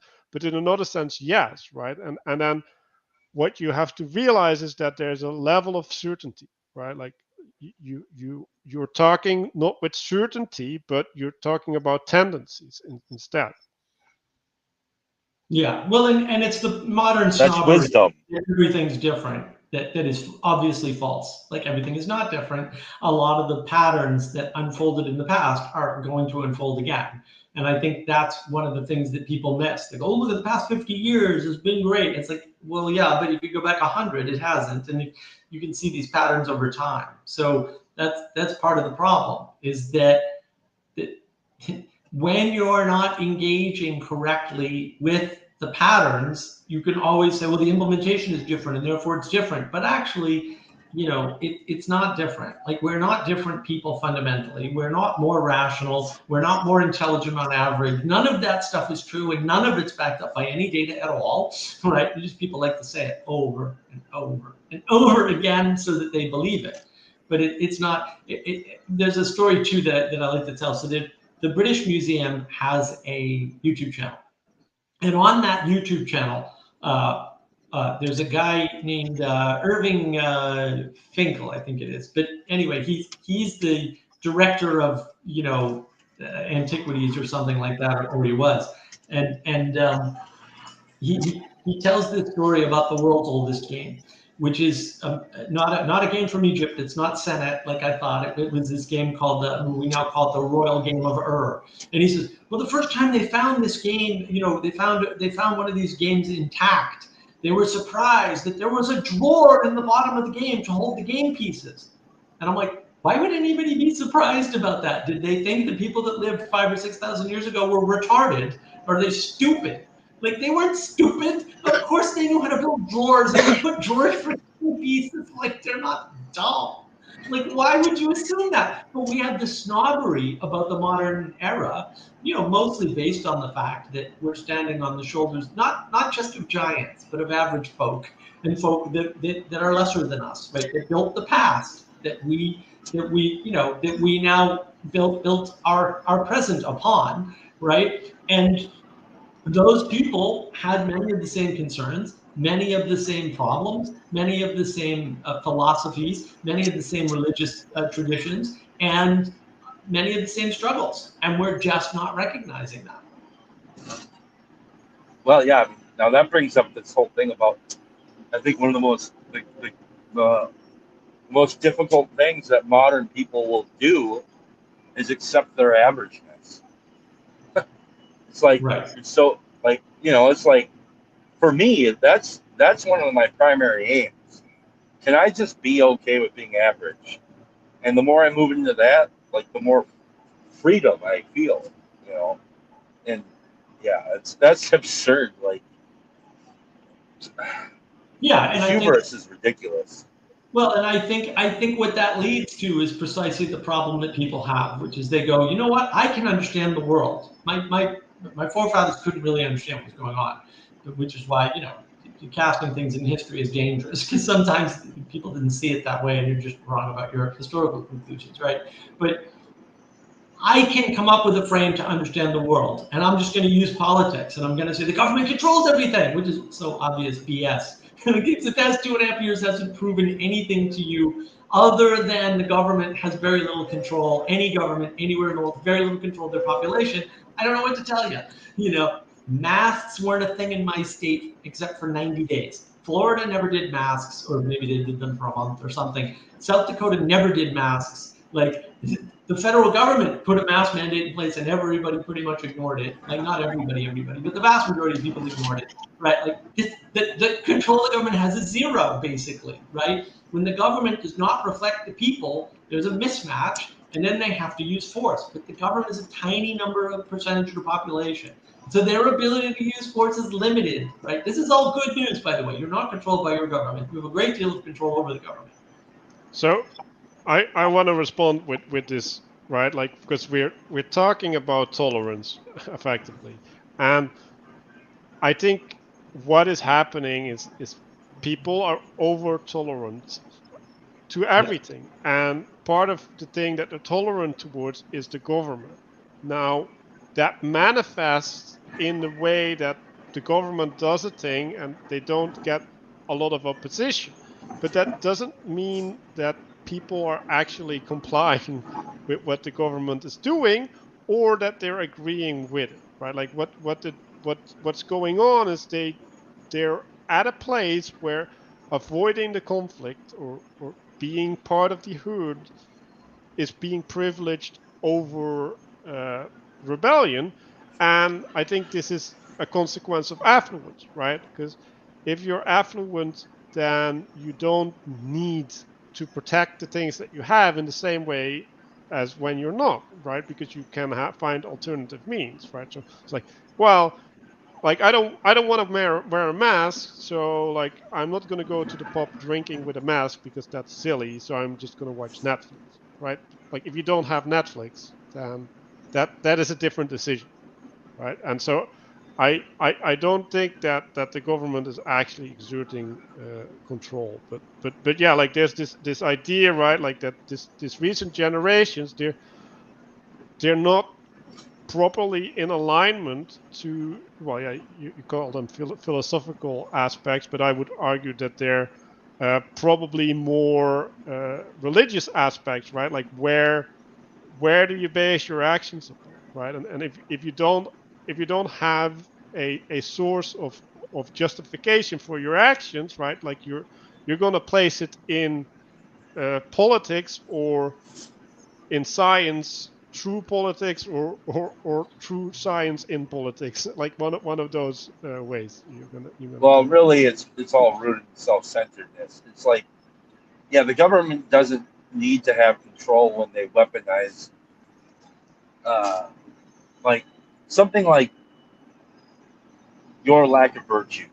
So like the other's lack of virtue, I guess. So like it's convenient when it's convenient. It's like that. It's like the guy that you said there that sued that woman's gym. It was like it was convenient for him to do. Like that's you don't need a government to be have top down, but you can just put something like that in place so people can weaponize something like that, like at the snap of the fingers. And like another thing to remember, it's like what I think is really interesting is we live in a world today that is, I think, unlike anything that we've ever even come close to experiencing. I mean, everyday people have like the greatest library that one could ever imagine in the ancient world in the palm of our hands. I mean, like you think about that, every idiot has it, myself included. And like, and I don't even know, like, there's so much that goes along with that. It's like I remember I refused to use Google Maps or MapQuest or any of that stuff for years up until like maybe only 5 years ago, and now it's like now I can't even like I need maps, MapQuest to go somewhere. You know what I mean? And so I think about all of that stuff is kind of intertwined. I know I'm all over the place, but there's all of this is intertwined. It's like this other level of affluence Well, where it's like yeah, it is. it's like intellectual affluence or something, where it's Right. like pseudo intellectualism, Yeah, and we're that's all. the snobbery of elevation of intelligence, whatever that is, and it is undefined, which is interesting. It's a mask of Right, intelligence because right, it's not my intelligence. right, but that gives us the concept that we can understand things about the world, and then when we try, we come up with small frames like politics or like economics or like generations or these tiny frames, and then we try to fit the whole world into them, and then when our predictions are That's wrong, that we get middle out crazy. shit. Yeah, yeah. Well, it leads to the middle out thinking for sure. Yeah, if you haven't seen my video on middle Right, out thinking, because I at the have like a bottom of all of pattern. it, at the bottom of all of it really is even like a self. I think it's a self-centered philosophy, and where the self is at the center. If you have that kind of philosophy, a thing like tolerance is a weapon. So like it's not like true tolerance. It should Mhm. be a tool used with wisdom, just like Right, discernment. All those different things right. are all like. And if you're in a room by yourself and you never actually are in the world amongst people, you practice a self-centered philosophy where it's Mhm. all just thinking, thinking, thinking, like and then you have amplified voice where you can go on places like Twitter. Any idiot can be a reporter, with and it's like, ugh, it's just yeah, just like me right now. Like I have no idea what I'm talking about. I think I'm onto something, but I'm not exactly sure. No, yeah. Well, that's the thing. I mean, you're tying a bunch of threads together, and this is the conceit that we have: is that the world is very complex, and you really do need to rely on distributed cognition to get through the world. Like you don't actually have a choice. When you try, you will fail. You'll go after a guru, or you'll start listening to a particular news outlet, or you'll grab somebody on YouTube or a bunch of people on YouTube, and you'll try to put them together yourself, right? And then that just leads to confusion and frustration because your predictions about how the world should unfold are, keep being incorrect, like in a substantial way. And it really is that lie of intelligence, roughly speaking, and how much we tell people they have in terms of how intelligent are you? It's like, well, you're not smart enough to do most of these things. And that's why distributed cognition is important. And that's why you have to rely on it. It's not an optional thing. You're not free to say, I'm giving up on all distributed cognition whatsoever. And I'm not going to have access to this anymore. Like, you're embedded in it. You don't have a choice. So to go back to this idea of having a library in your pocket, right? Like, well, what was a library before the printing press, right? Like, a library was a place where they gathered books, right? So first of all, someone had to create the book, right? So that was a big investment. A So lot of people. that, yeah, so creating a book is already a barrier to entry, right? And then they have to gather the book from somewhere, and they have to want it, and they have to upkeep it, right?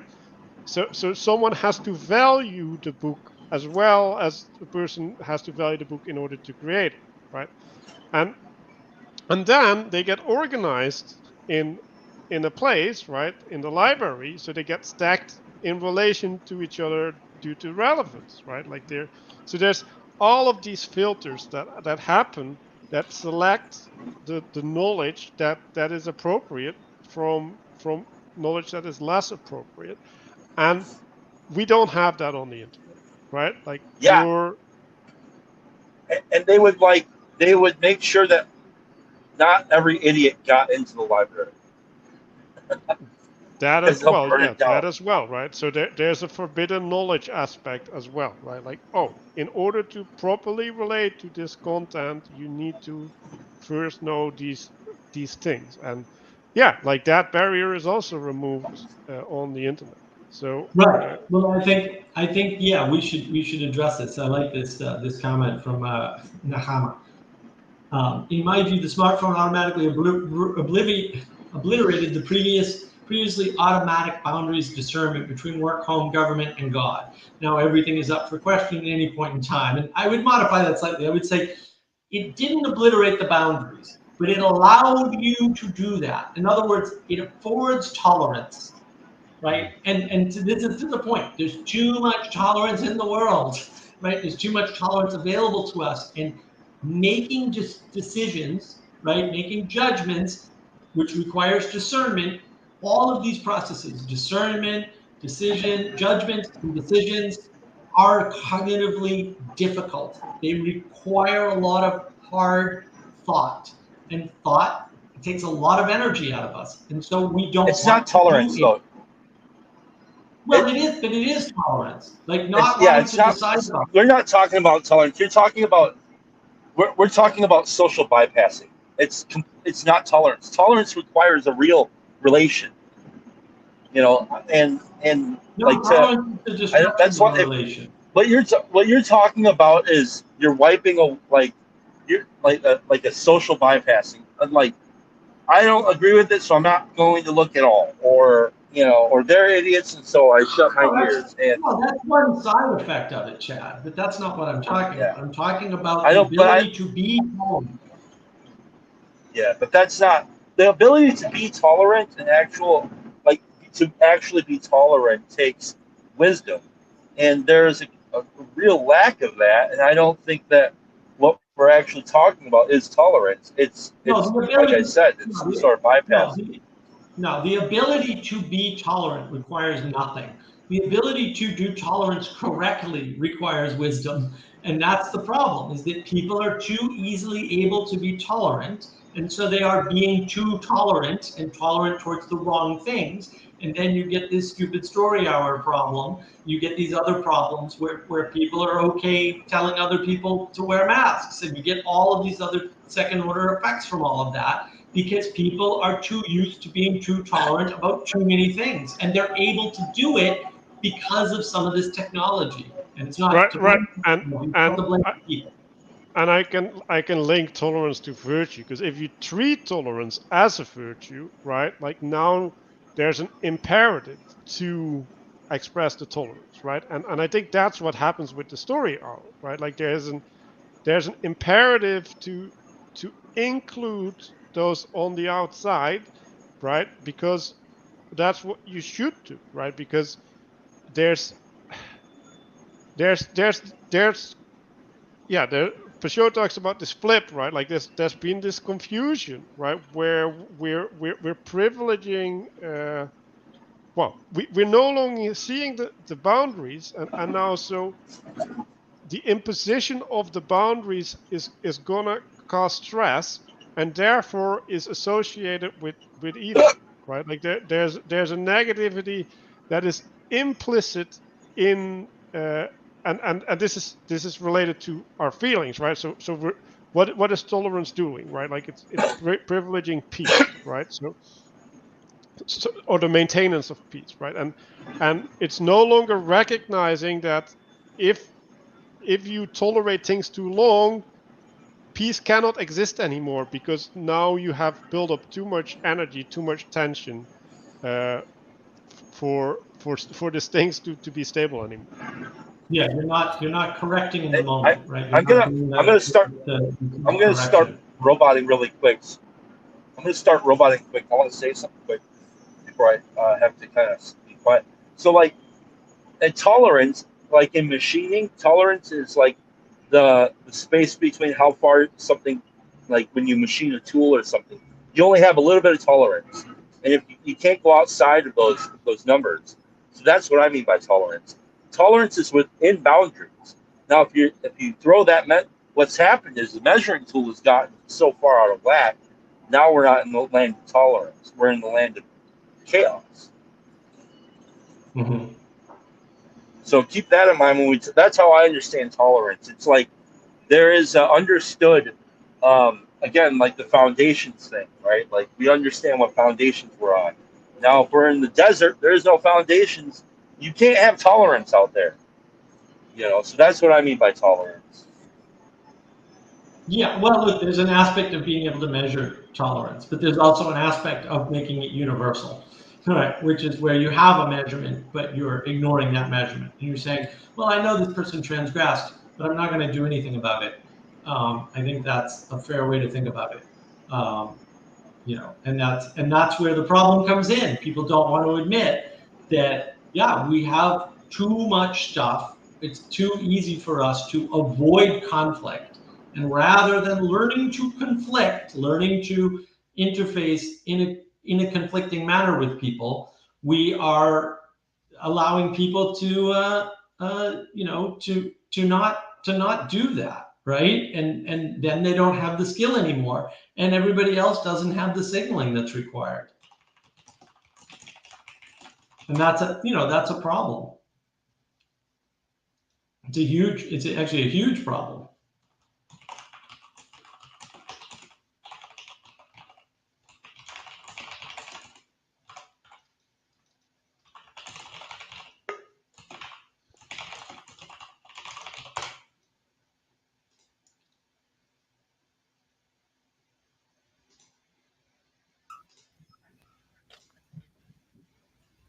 Yeah, interesting.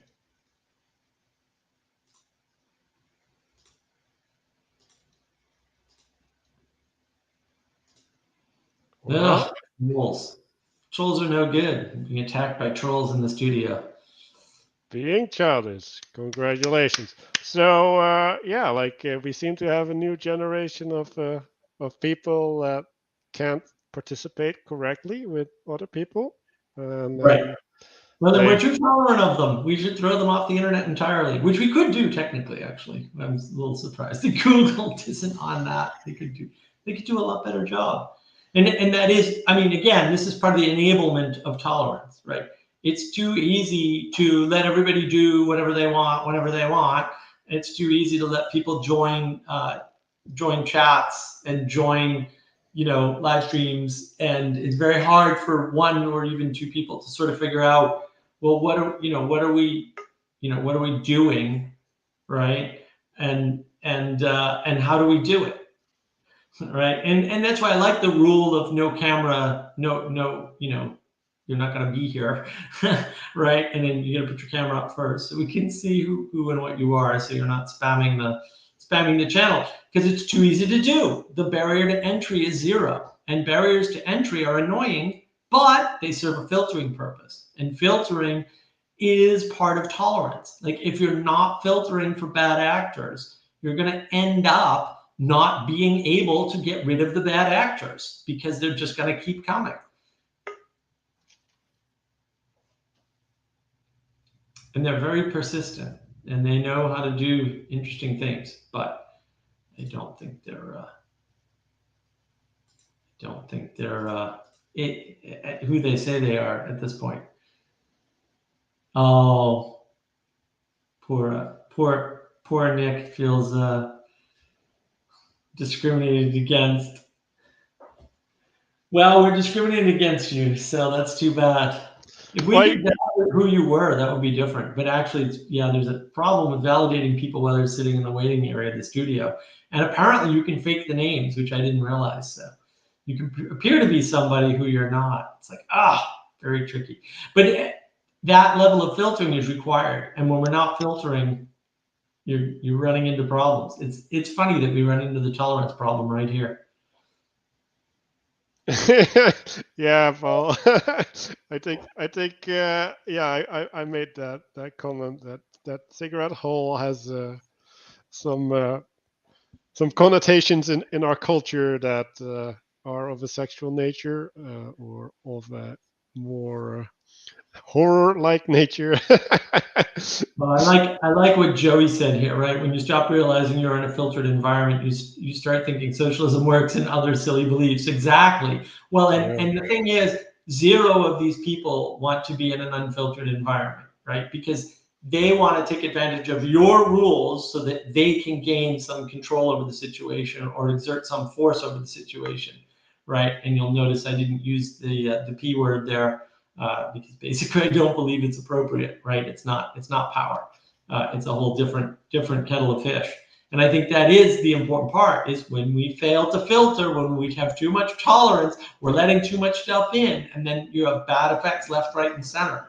And it's been a big problem in online platforms in particular. Hey, Chad, welcome back. I resent that comment about the hole in my mask. You're not being very tolerant right now, Chad. I like to aim towards things. I'm not too attached to results. Okay. There we go. Well, that's good. That's what you need to be, right? You need to aim for things and not worry about the lions coming to eat you, because the lions are coming to eat you. So There ain't no way around that.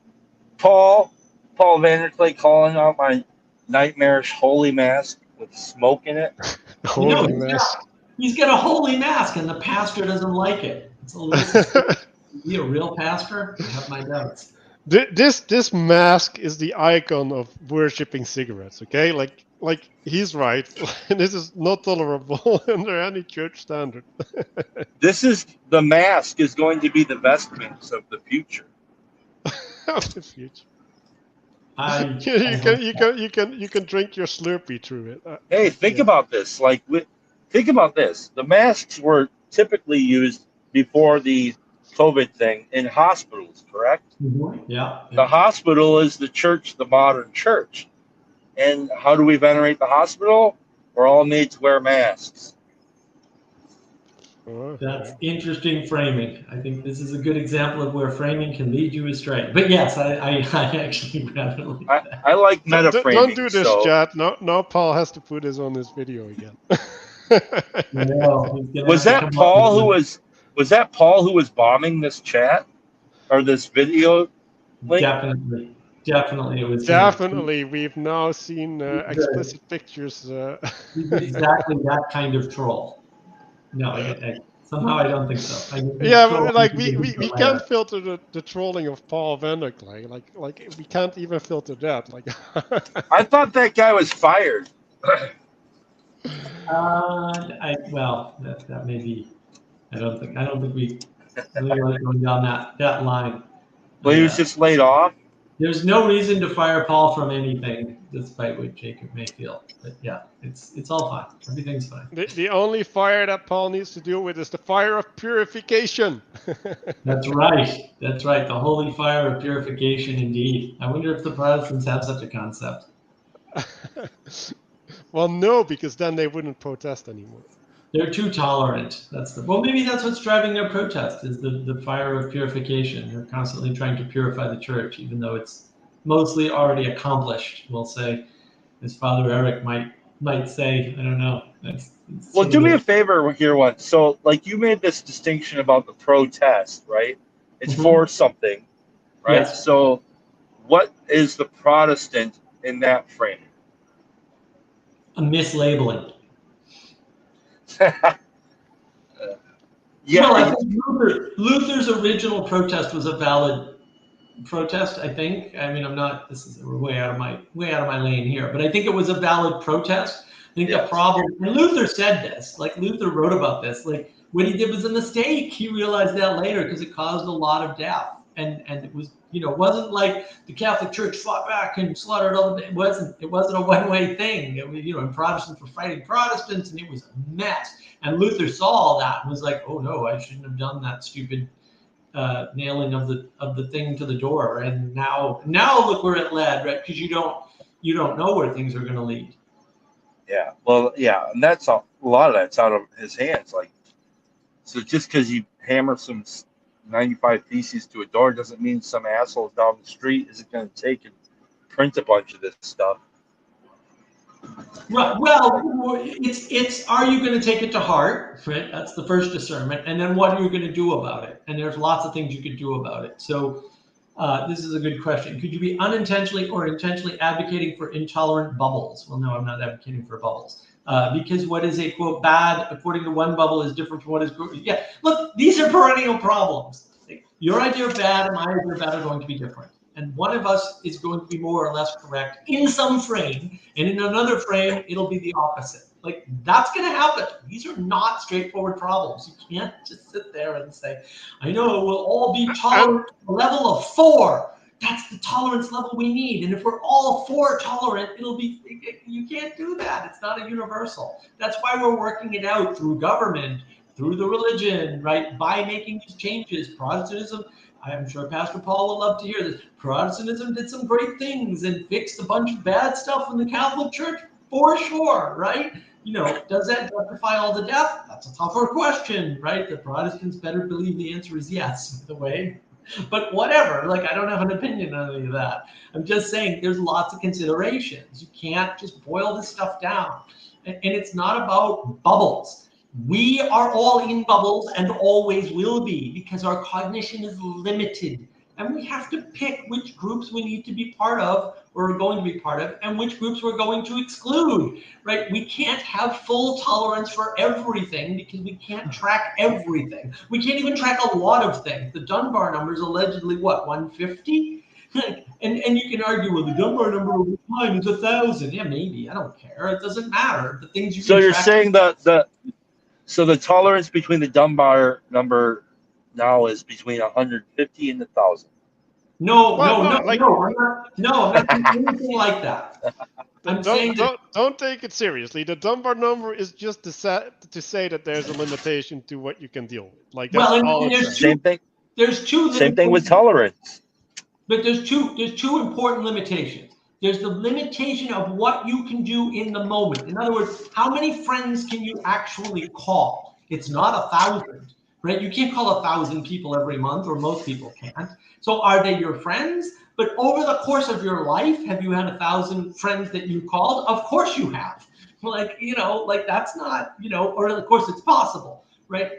And that's the problem, is that we're not accounting for time and history and future. We're not even thinking about these things. And That's a valid point.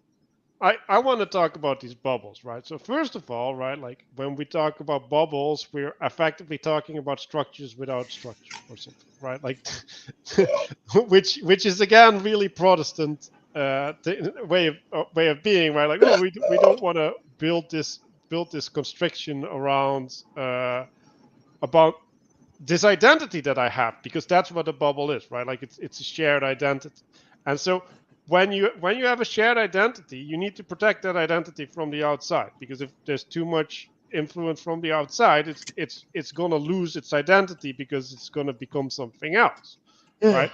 So there needs to be an integration process, like there needs to be a shielding from the outside, and then there needs to be a permeation of a boundary from the outside, and like all of this stuff is necessary.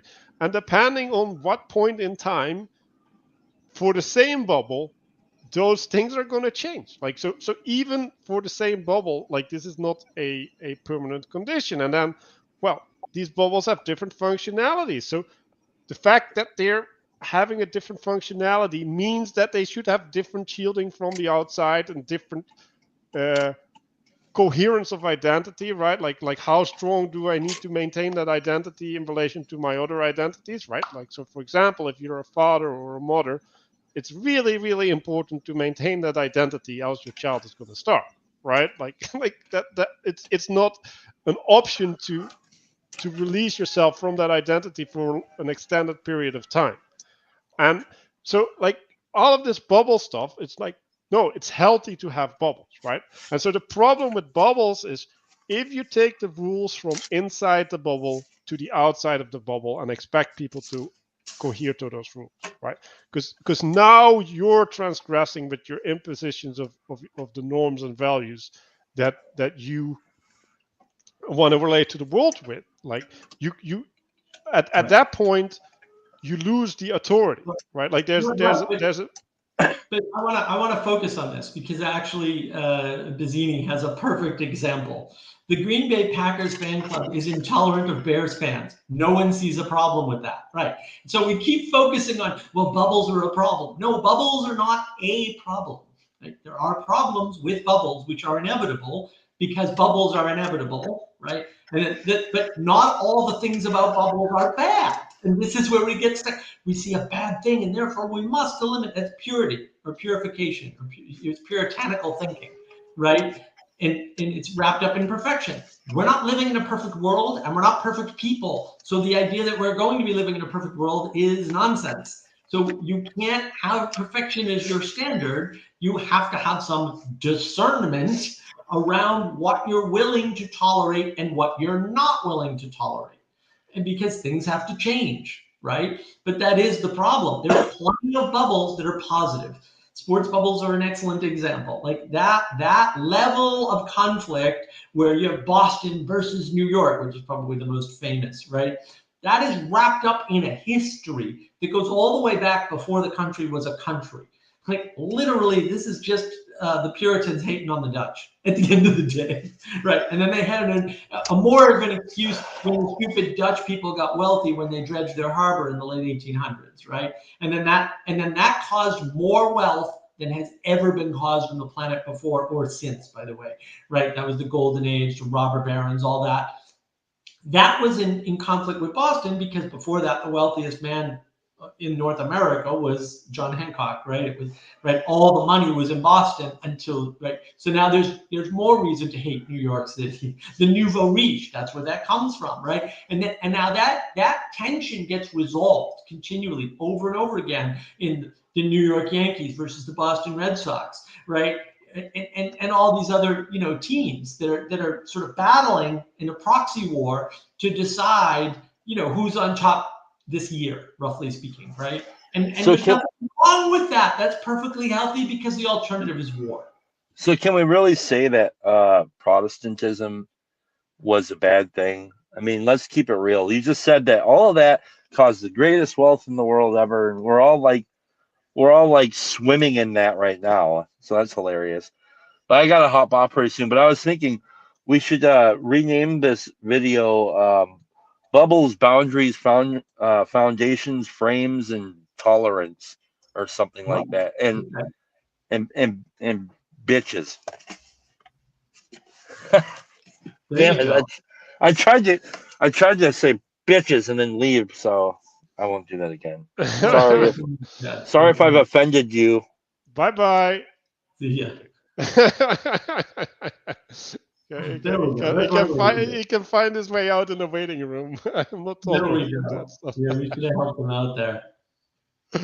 So, utilitarianism. Unitarianism. Utilitarianism is a consequence. Unitarianism, not utilitarianism. Oh, Unitarianism. They have a tolerance problem. That is well, true. I think Unitarianism has a discernment problem, and maybe Unitarians are wimps and can't enact anything in the world confirmed. We can just absolutely agree to that. Okay, I thought utilitarianism was. Let's just take the utilitarianism because my brain was not that way. Let's think about who it is. That'll help you. Utilitarianism is intolerant of any flaw. That's the problem with utilitarianism, is that it's Puritanism. And they don't realize that because they're dumb, because you're using logic, reason, and rationality, my three least favorite tools, to wrap up the world. It's like, yeah, that's not going to work. It's going to lead to this Puritanism. Yeah. Okay. So, I want to rehash my point about bubbles, right? So bubbles have an internal culture, I guess, right? Or not an internal culture, but an internal way of relating, like a way of seeing the world, right? Like a way of expecting things from others, right? And then when we step out of that bubble, like others are gonna be behaving differently, right? And there's this saying, when in Rome, act as the Romans do. And I think there's also this whole thing about Paul in when he's relating to the Greeks, right? It's like, how do we deal with these pagan worshippers, right? And they're accentuating this idea that when you have to relate to these people on the outside, then you have to adjust. You can't be as pure as you are in your home, right? Like it's the same thing. Like when you go to work, you can't have your family rules apply at work because you're having to account for other people around you. And when you're gonna take your family rules into work, you're gonna end up in conflict, right? Like now you're gonna end up being a bigot, effectively, right? And so the bubble of family is a good thing. Like it's a good thing because that's a protective shell where your kids can grow up. You can educate people in the safety and comfort that they need in order to be educated, because that safety and comfort might not be there if there's more tolerance towards different ways of being, right? So bubbles good, imposition of bubbles bad, like Right. that. Right. Well, I do want to address sort of the end of this, right? You're understanding that bubbles are not necessarily bad. That's good. And not from the particular bubble, like globally. Like you need people with different focuses, different specializations, focused on different things, right? Like if you're a scientist specializing in chemistry, the chemistry science bubble is important for all of us. It's, so it's not, there's a global reality to the fact that things don't operate in the flat world on one layer, right? That there's multiple layers to the world. So the problem with immigration and assimilation is different places handle it differently. And you can just see it doesn't take education and information, from, some particular source. You just look at the results. Like some immigration is always required. And the question is always how much. It's a perennial problem. And that amount changes over time, for sure, based on any number of factors. And that's the problem. Like everybody wants, you've been trained in science, or at least nominally told that science is good, and you can just understand things by understanding the one largest moving variable in the equation. Some things don't have that property, though. Right? Some things don't, and reducing things to one variable means you're ignoring all of the other variables. And some of those may be small to the thing you're looking at, but big to other things that are way more important, right? And so it could be, if you let too many Muslims into the UK, that a problem arises. Or if you want an actual example, it could be if you let any relatively small number of Muslims into Sweden, you get fires and bombings, which they've had for years. Like it's a big problem, right? And so you think tolerance, but in Sweden, where it's a very monocultural society, unlike the United States, it's different. And they weren't allowing people or requiring people to assimilate, right? They weren't able to do that. And so that was a problem. They weren't allowing that. And because they weren't allowing that, there was no process of assimilation. The same problem in France, by the way, right? And so those people are acting out. And of course they're acting out. They're frustrated. You can't have what Sweden or France or some other country offers if you can't assimilate. And if the country doesn't allow you to, or doesn't force you to assimilate, then you're not going to have the same advantages. And so there's a trade-off. Just beliefs to have the advantages of living in another country, because you might have to. I'm not saying you do have to. I'm saying you might have to, right? There are trade-offs involved. And in the United States, the thing that makes immigration so successful is the desire of people to come into the country and actually want to be like us. Right? They want to be like the Americans. They want the US ethos. Now, that's less true now. And so it's more of a problem than it was 20 years ago, 30 years ago, 50 years ago, right? But it's a problem. And that's what we have to sort of decide on. So yeah, about the immigration, like I'm going back to the body metaphor, right? Like, or well, I guess I want to go with bubbles in the body, right? Like a brain, right? Like has this, what is it? This barrier. Well, the cell has a barrier, right? Like in order for the cell to be a cell, it has to have its barrier. There's all of these barriers, and they're separating specific tissues from other tissues, because if the other tissue comes in, it corrupts, right? And then it's like, well, we want to let in the nutrients, and we want to get out the pollution, and then there's these other entities, right, like that need to travel through tissues in order to manifest something within the tissue, like blood to give oxygen, for example, right? So there's all of these things, and then there's a certain level of tolerance, right? So for example, you can get fat in your liver, right? Like and then that's okay up until a certain point, and then the fat in the liver starts disrupting the capacity of the liver to fulfill its This is function. no hard work, though, Manuel. I want an easy answer like 4. 4 is a very easy answer. I like the answer 4. Can we No, have the answer 4? no. I can only give you answers 5. Like I will give you the answer 5, but 4 is too simple. What does Bazzini have to say here, if he has anything to say? Well, I mean, the whole issue of assimilation and identity when it comes to immigration is like, well, immigration especially, but it's basically been the whole race conversation for the last 6 years, right? Um, and it's something that I think the whole whiteness thing is just done incredible damage to, just for the record. But there's this tension, right? You know, like I'm an Italian American, right? Um, what am I, right? you know, and and there's this kind of vague idea, or at least there used to be this vague idea of what it meant to be an American, right? And so like when my dad came over, right? Like he came over because he wanted to participate in this, right? And that sort Right. of thing, right? And so there was a lot of intentionality he had, both with how he raised us and both to keep some level of connection, back to the old country, right? But also to make sure that we saw ourselves as a part of what was going on here as well, right?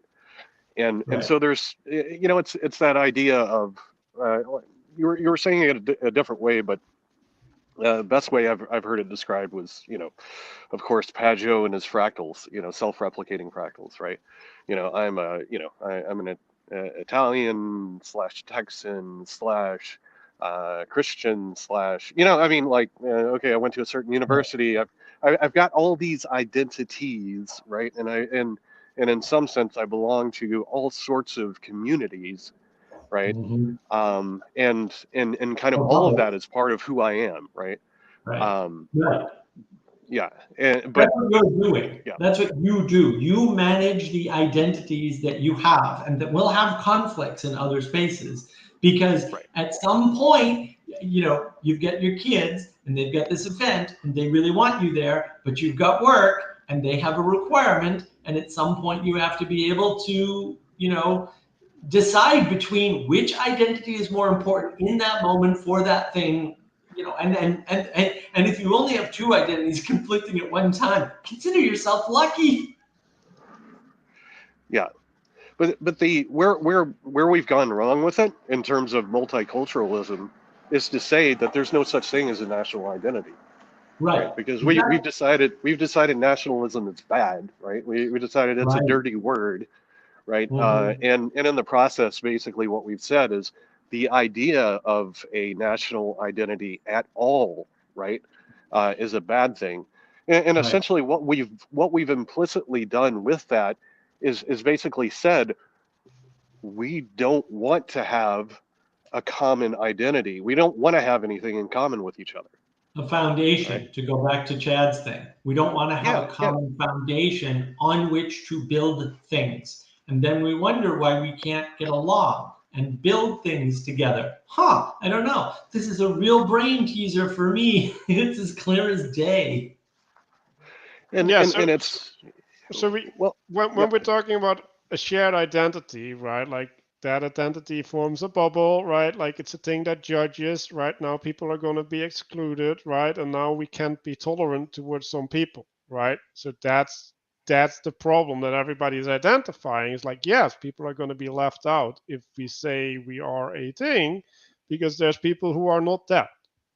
And those people have been having hard times throughout history because some of them were called witches and some of them were called whatever, and like they were kicked out, right? Like the gypsies, for example, right? Like were and the Jews, they've suffered a lot as a Yeah. consequence of having these national identities and them having their own identity, which they put higher than being part of the national identity, and therefore them necessarily being in conflict with what was manifesting within the country. Right, and then here's an interesting question, right, for Bazzini in particular, but I'm going to answer it first because I can. Don't you want potential dissidents or quote bad people to conform to the standards of the bubble? Not necessarily. This is tolerance. How much tolerance do you have? What are the quote bad people? What is bad about them, and what is good about them? And is the good worth the bad? Because it's not like this single axis thinking is dangerous. Like people are not just good or bad, like generically most of the time. Sometimes they are, but not most of the time. And so, yeah, that is always the perennial problem. The question, the opponent, sorry, not opponent, the cooperative processing we have to do, right? We have to cooperate to say, are we going to let this crazy Italian person in here? Is he going to cause trouble? Because look, the Italians in the United States in I think it was the early 1900s, well, late 1800s to early 1900s, were almost all anarchists, and they were bombing the United States. So we had immigrants flooding into the country, literally setting off bombs left, right, and center. Not kidding. It's a period of history people know little about. If you want a quick overview of the culmination of that, you can look up the Sacco and Vanzetti trial, because that's the famous trial, sort of the extreme case too. So like, don't put too much stock in it. It only kind of happened once. But yeah, what do you want to say about that, Bazzini, about this, this conflict between letting people in and bad actors into a bubble? Well, I mean, I think you've got to think about which bubble you're talking about, right? Now, Right. everybody who's in the country, right? Maybe in the country legally, I don't know, right? But whatever, right? Okay, then there's a legal code, right? You break the criminal laws, right? And there are consequences to that, right? You get removed from society, right? So I think it depends on the context, right? There's the bubble of my family, right? There's the bubble of my church, right? You know, my church is intolerant of Satanists, right? Is that such a bad thing? Like they can go ahead and they have their own church now, right? Right. Hey, you go do your thing, right? And maybe No. we can tolerate the fact that there's another bubble out there that says something different than my bubble that says. Right? Maybe not. Maybe, yeah. I wanted to address Joey A. Apparently, I triggered Joey A. About Italians and me being anti-Italian, discriminating, and I succeeded in trolling Joey. I feel very proud about that, by the way, just in case anybody's wondering. So I'm most happy with myself.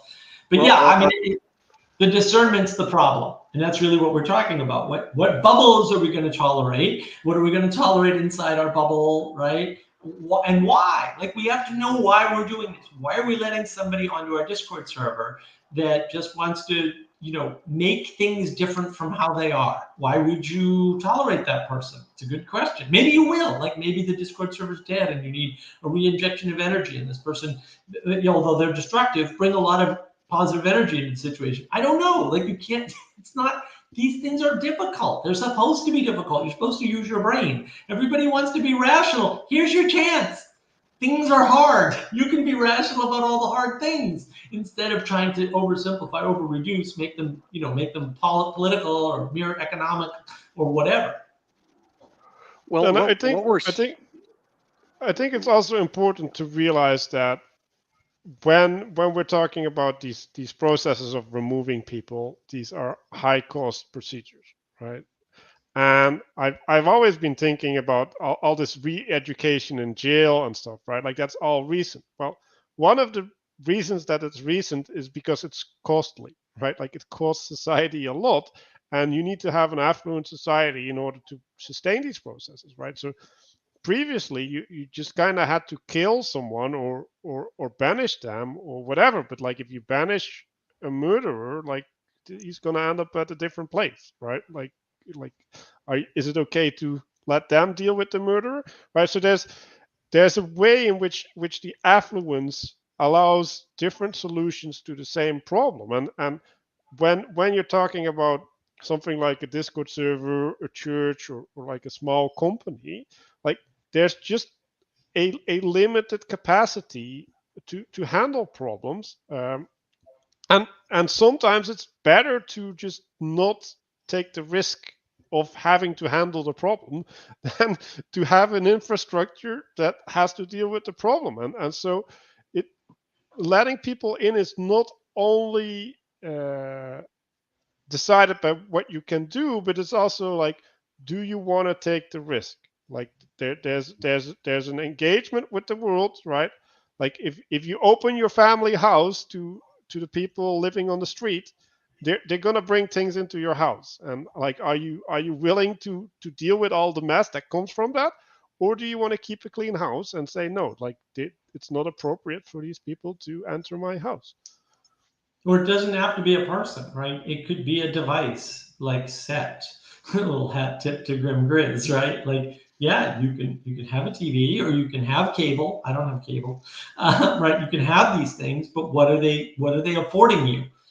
And then is that affording something you can deal with? Like, look, if I buy snacks at the grocery store and I take them to my house, I will eat all of them, probably to my detriment. So I don't bring them to the house. Although sometimes I slip up because apparently I'm a Muppet. So, right, sometimes I will buy candy bars and then I'll have candy bars all week after dinner or something stupid. These things happen. But you can also cut them off. Like these layers that we have to deal with, that are very difficult to deal with and not at all straightforward. If you think you're a rational creature, you should be happy about that. It gives your brain plenty of stuff to rationalize and decide about. But the layers are real, and separating the layers is important. If I don't bring the candy bars home, I won't have the problem of constantly eating stupid candy bars after every meal, right? And then I can reserve dessert for special occasions, which makes dessert all the more special from my perspective, right? So there's all of these trade-offs, and sometimes we have to restrain ourselves at the grocery store so we don't have to restrain our impulses when we're at home. Because getting up, going to the grocery store, buying a candy bar, because if I just went to buy, but it's too hard. And so, but if it's sitting in the cabinet, it's like, oh, you just go to the cabinet, open the cabinet, and turn it open, right? Like all these things play into it. We have passions, we have drivers, right? That's why we have to keep a clean, orderly house, because we have to be ready for company at any minute, unexpected. We have to be ready for a breakdown where, we're not because we do food and laundry, in the moment, when we're not feeling well, now we can't eat, right? And then the laundry piles up because we're not prepared, right? That's why we need to keep in front of our tasks in some sense, right? And all of these things are helpful to have that structure, and it's that structure in your life. It's that structure in your bubbles. It's that structure in your local government. It's that structure in your federal government. It's that structure in your church. It's that structure with your friends. That helps you so that when you're not at your best, because I don't know about you, but I'm not always at my best, you don't fall apart completely, because you can. Well, one of the things that's going on right now, though, is that you essentially have this social pressure from outside of communities, basically coming into communities and essentially saying, you need to restructure your community, right? Mm-hmm. You need to restructure your boundaries. You need to restructure the identity of what you are, right? According to the zeitgeist, right? Right, And and you can tell the zeitgeist to pound sand, which is what I do. Just yeah, that's nice. well, yeah, This happened last night. Well, actually, yeah, it happened last night. This guy whose problem on Discord, a couple of the members were being very nice to him, but he came in to attack me, and it didn't work because I didn't do anything wrong and muted Emmanuel. Right? He was upset because he didn't get kicked out, but he got muted on the server because he wouldn't behave the way we expected. And so what happened was these two people spent an hour explaining to him, you can do your thing your way. You don't have to engage with Mark Emmanuel. You can just have your own channel, do your own watch party, and nobody will bother you. And they probably won't go to it, especially if you request that they don't go. And he didn't like that answer. His ultimate answer, and it took an hour to get him here, was, no, I want Mark Emmanuel to change. And I told him, that isn't going to happen. You need a new plan for life, because your whole life is predicated on a change that will never happen ever. We're just not going to be the person or people that you want us to be. That isn't going to happen, right? And that's the issue. Like, it's not going to happen. And so you need to be able to be intolerant of people telling you to change sometimes. And the criticism is important. This wasn't criticism. This is just, I want you to be different. Not how, not here's what you did wrong. There was nothing, quote, constructive in it, right? It was all just, I want you to be different the way you are in my head. I don't have access to your head. I don't know what that way is. I can't help you, right? And I'm not done, because I just don't care about you enough to make a change, right? So all of these things are factors. You as a community can say, you know what? We're not going to let these lunatics in. And when they're there, we're going to throw them out. This is the issue of too much tolerance. If you let people into, let's just say you have a church and they say, well, you need to be more tolerant of the 4 gay people in the world or whatever it is, and you believe them because it's an insignificant percentage of the population, guys. Really, it's 4 people. Like, stop catering or trying to cater to 4 people by changing everybody else, which is what they're trying to do, right? It's the tyranny of the small, effectively. You can just kick those people out of your church, and you should. Your church shouldn't say, well, we want to be tolerant of the people who are tolerant of something that we shouldn't tolerate. That's not a good formula. And groups have to stand up for themselves and say, no. The government says we have to do this. No. And maybe they'll pay a heavy price for that. Yeah, probably. Probably not. You know, who knows? I don't know. But those boundaries are important. Otherwise, you don't have a thing anymore. And postmoderns want to destroy all the things. They want no more structure, no more rules, no more anything. And because of that, there's no foundation that we can all build things on. And, you know, to Chad's excellent point, without a foundation, there's no framing. You need to have this foundation to have the framing be useful, because you will have to gather around the foundation to enter into the frame. Yeah, you do. And I think it's also important to realize is like what is it they want, right? Because when you talk about these pride movements, for example, right? Like, it's tolerance isn't enough, right?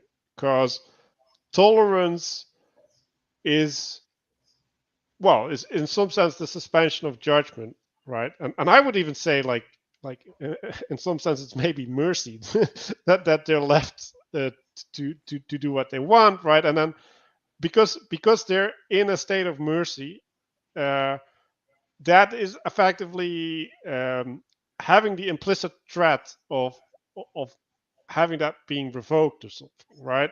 And so I think that's their conceptual experience, right? Like, there's this sort of Damocles that needs to be removed from our shoulders because we're carrying this burden, and the only way that can be removed is by positive affirmation, as opposed to a neutral relationship to them. And so I think it's really important to realize that the striving for normalization of something is, I don't know, like I don't think it's an actual thing, but the security, the emotional security of the individuals that are involved, right? And so then the problem with that is, well, what does it mean to have emotional security, right? And Vervaeke talks about this idea of the hermeneutics of suspicion, right, where it is the way that we're relating to the information around us that largely defines what we're perceiving, right? So if we're suspicious about us being repressed, then we're going to receive the signals as oppressive signals, right? And then we can start changing the signals and say, well, okay, this signal isn't okay anymore, but then we will start perceiving a new signal as oppressive. And the only way to get out of this vicious cycle is to realize that no, the suspicion is within me, right? And there is a set of signals that are oppressive and that do have to be related to, and these signals are only related to when they're manifest, because the problem with these things mostly is that they're relating to potentiality, right? Like, so there's an anxiety that is expressed towards something that could happen instead of something that's actually happened, right? Because in most countries, in the most civilized countries, we actually have laws now that protect people when these things actually happen, right? And so there's a way in which they will get support from the government when they're getting oppressed.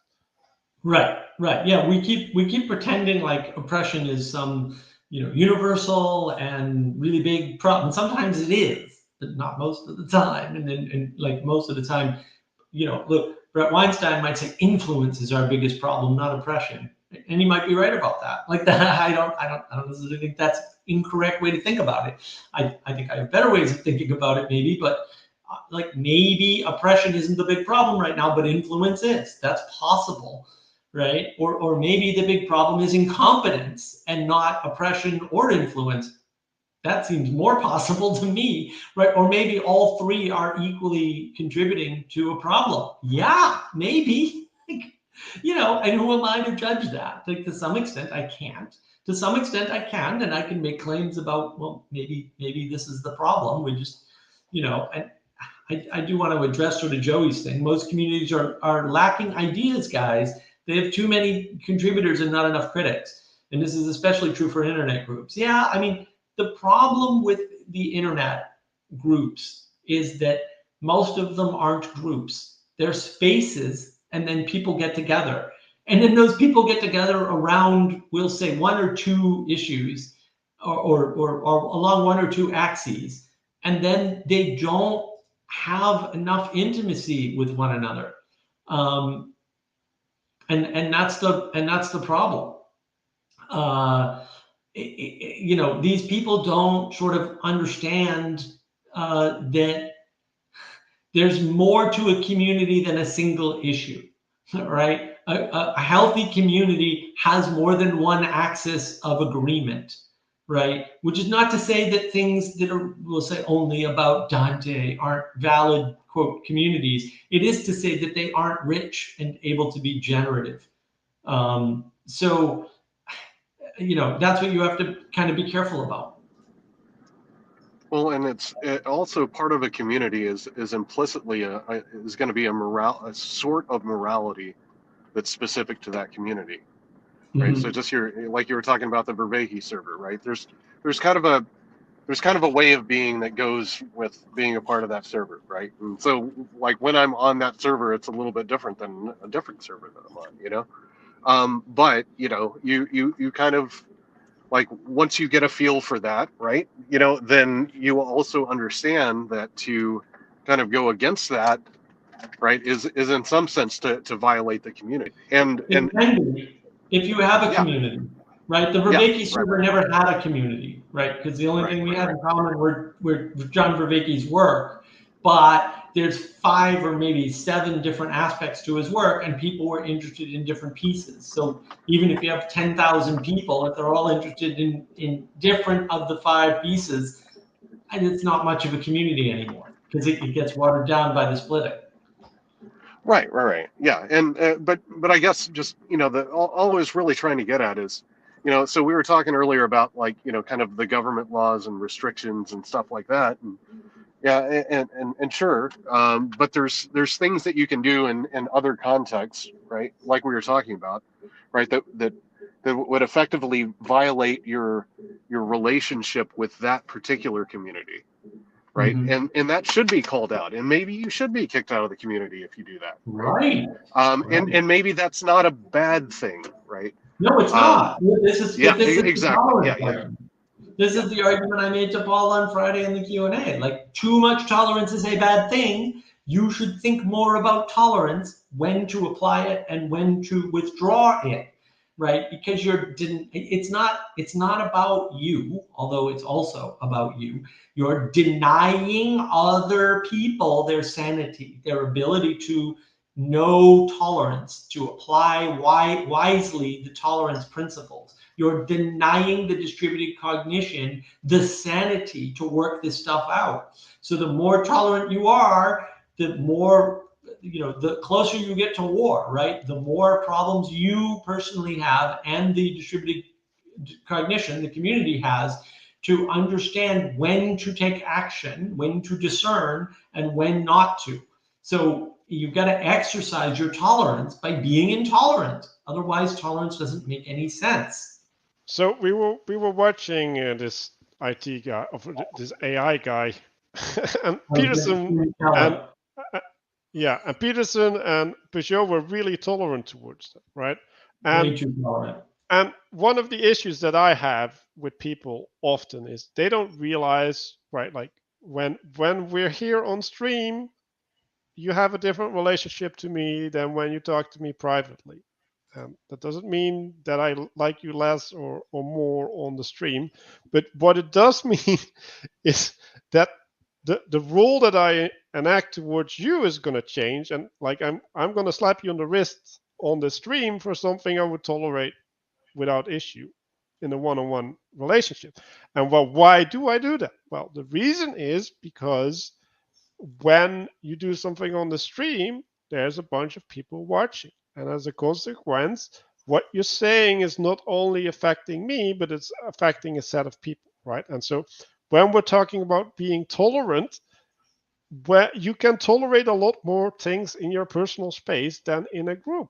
And when you start applying, and this goes back to the bubble, right? Like when you start applying the rules of your bubble in a group, right? Like if you allow someone who is a noisy signal to get a lot of attention in a group, you corrupt the whole group, right? Like, because everybody's spending their time, energy, and attention with that person, and they're not spending it in union with the spirit of the group, right?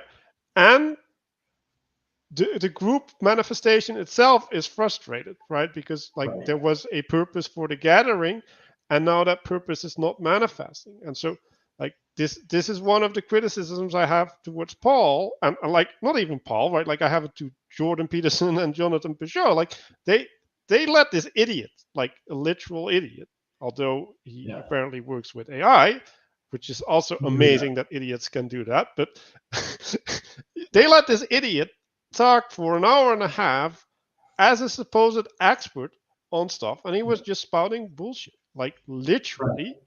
And they were not contesting this bullshit, and it therefore gets put into the ether. First of all, as a valid signal, right? Because like you could put it in the ether and say it's an invalid signal, but they put it in as a valid signal. But even if it was put out as an invalid signal, you're still putting it out as an authority for some people to relate it with it. Like you're putting a light upon darkness, not in the way to illuminate it, but you're making it bigger. This is why you don't name demons. Like no. And it highlights another couple of problems, right? Like one of the problems is that you're legitimizing a voice that isn't legitimate. Like a lot of the things that Jim Keller said, I can tell you are technically wrong. He just made a bunch of statements that were false. Like you can look them up. They were false. The statements that he did make that everybody liked were, we could. Oh, can we? How are you so sure about that? And some of those we could statements are false. We know they're wrong. I don't know what papers he's reading, but he's not reading the papers I'm reading that say, no, we can't do this. He's not doing the math that I'm doing, and I can't do math, so this is pretty sad, that say that's never going to work. Right? And we know this, and we know why. So I don't know why there wasn't enough pushback. But this also goes back to the larger point. Just having any 2 or 3 people or any group trying to talk things through on the internet is not necessarily a good idea, because the conversations that Manuel and I have, say, on the Discord server when we're sitting in a room by ourselves, change the minute somebody enters, right? Unless they don't, like there's a few people that it doesn't matter. They know what we're doing, right? But B, are all about exploration. And so because we're disagreeable, we'll make these statements, and we know what we're doing. We'll make these statements and proceed as if they're true, even when we're totally not sure at all, right? We're just exploring ideas, okay? You should not necessarily do that on YouTube. Like I don't, or for in front of a large audience at all. I don't think that's valid. It can be, I'm not saying never ever, but most of the time, no. You have to be sure that your audience understands that you're exploring an idea that you don't have answers to, and that you're going to proceed with a level of certainty that you don't have. And I know Skylar has an excellent talk on agapic orientation, Manuel's excellent YouTube channel. It's a bit long, but it's worth listening to, right? He talks about this. Like, he had an excellent philosophy teacher that would teach you, dive into some particular philosophy and then present it as though he believed it, the teacher. And then he'd say, I don't believe any of that. And here's the next one. And he'd do it over and over again to teach you, you can get caught in a frame really easily and think that it's true because it has some explanatory power or descriptive power. And that's the problem. And it's like, well, but what if it doesn't? What if you've just been fooled? Or what if it has no prescriptive or predictive value? And that's one of the problems, is that can run into issues.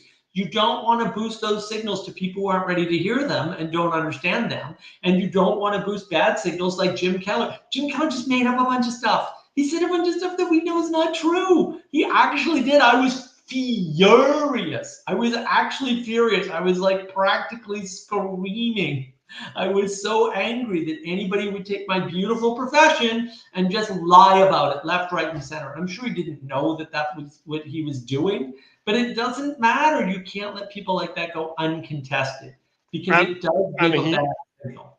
Yeah, and he contradicted himself within sentences like multiple times. Like, I believe in people, but you can't trust them. It's like, well, you gotta pick one, dude. Like you can't say these things and like proceed as if you said something intelligible. Like, because now it's like, why are we talking about something that like what did you say? Like, did you say something that I could do something with? Like, and he's making this not as, well, I have these personal problems and therefore, no, he's making them as statements about people, right? And about his being in the world, which is Yeah, no, it's a problem. I wanted to address this. My views on AI are, a lot of the AI is hype, almost all of it. The idea of artificial general intelligence is literally a waste of time to think about. We are so far away from anything remotely resembling artificial general intelligence.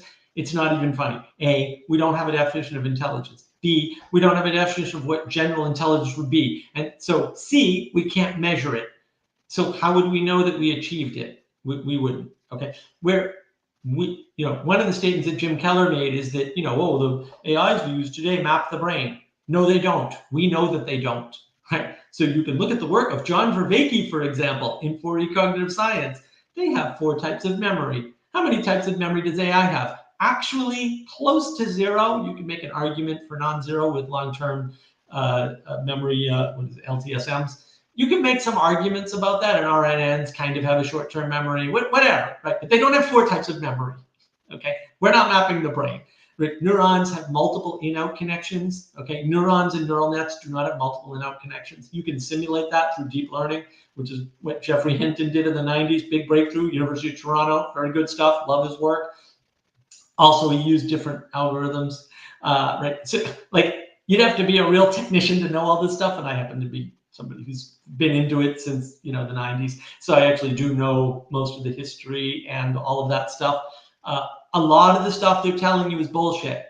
You can put a sticker on a stop sign. There's a white paper about this. You put a sticker on a stop sign and then the AI can't see it anymore. That's not good pattern recognition to me, because the car will run a stop sign and kill people. So I'm not a fan, right? Also, still can't take a left turn. 10 years of development and the car can't take a left turn. So I don't know. I mean, AI can do some neat things within some very tight boundaries, and it's really good at that. And when those boundaries are removed, you can't do anything at all. Sorry. So, and I'm a big fan of AI, and I use AI. I've made many, many, many AI models. I've used pre-AI, symbolic regression, all this other stuff, support vector machines, you name it. I've looked into all of it. I've played with code for all of it. I've coded a lot of it from scratch, like line by line in C from scratch. I know a lot about this. It's all hype.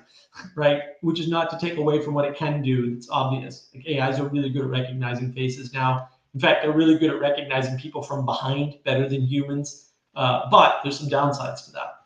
And Jim Keller didn't talk about any of the downsides, which is a good hint that he's not being honest with himself, maybe, right? I'm not saying he's a dishonest person. He's not being honest about the technology. Because if you can't speak to the downsides while you're speaking to the upsides, maybe you shouldn't be talking about it, right? And then maybe you should. Like maybe it's if you're going to an AI conference, don't say anything bad about AI. Fair enough. But if you're talking to the general public, you shouldn't present it as an untrammeled good or something, because AI is certainly not that, and it's not as successful as it seems because you don't realize all the AI failures. Because there's a lot of failures. There's things they've been trying to do for 50 years that they haven't been able to do.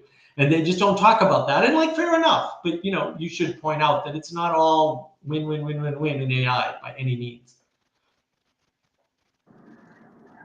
Well, and I think there's something like an is-ought gap, right, that we need to think about when it comes to AI as well, right? Well, like yeah. I don't, yeah. I mean, the way I usually, whenever you guys start talking about this, I always think of, kind of like, like AIs might have intelligence, but they don't have wisdom, right? But because this is how we are, right? And this is what people do, right? What we're going to do is we're going to say, oh, this AI is so smart now.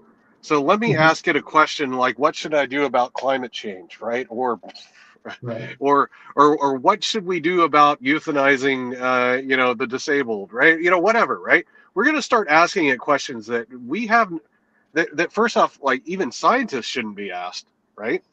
Right. But we're going to start asking that to the AI, and the scientists probably are going to be hunky dory asking that question to the AI, because that's science, right? And it's an attempt to resolve the intelligence problem. So if you think that epistemology is what runs the world, and roughly speaking, that's what we're living with. We're living with a bunch of people who think knowledge is the most important thing and can solve all the problems, right? Without realizing that knowledge creates more problems than it solves on average, right? Because that science actually indicates that, believe it or not, right? But if you believe that knowledge is the issue, right, then something that has more knowledge than you do, or could have more knowledge than you do, will win the day. But the bottom line is there's a big difference between information, and actually Vervaeke's starting to see this, which is good, knowledge, which is processed information, and intelligence, which is what you're doing with the knowledge that you have and how you're applying it, roughly speaking,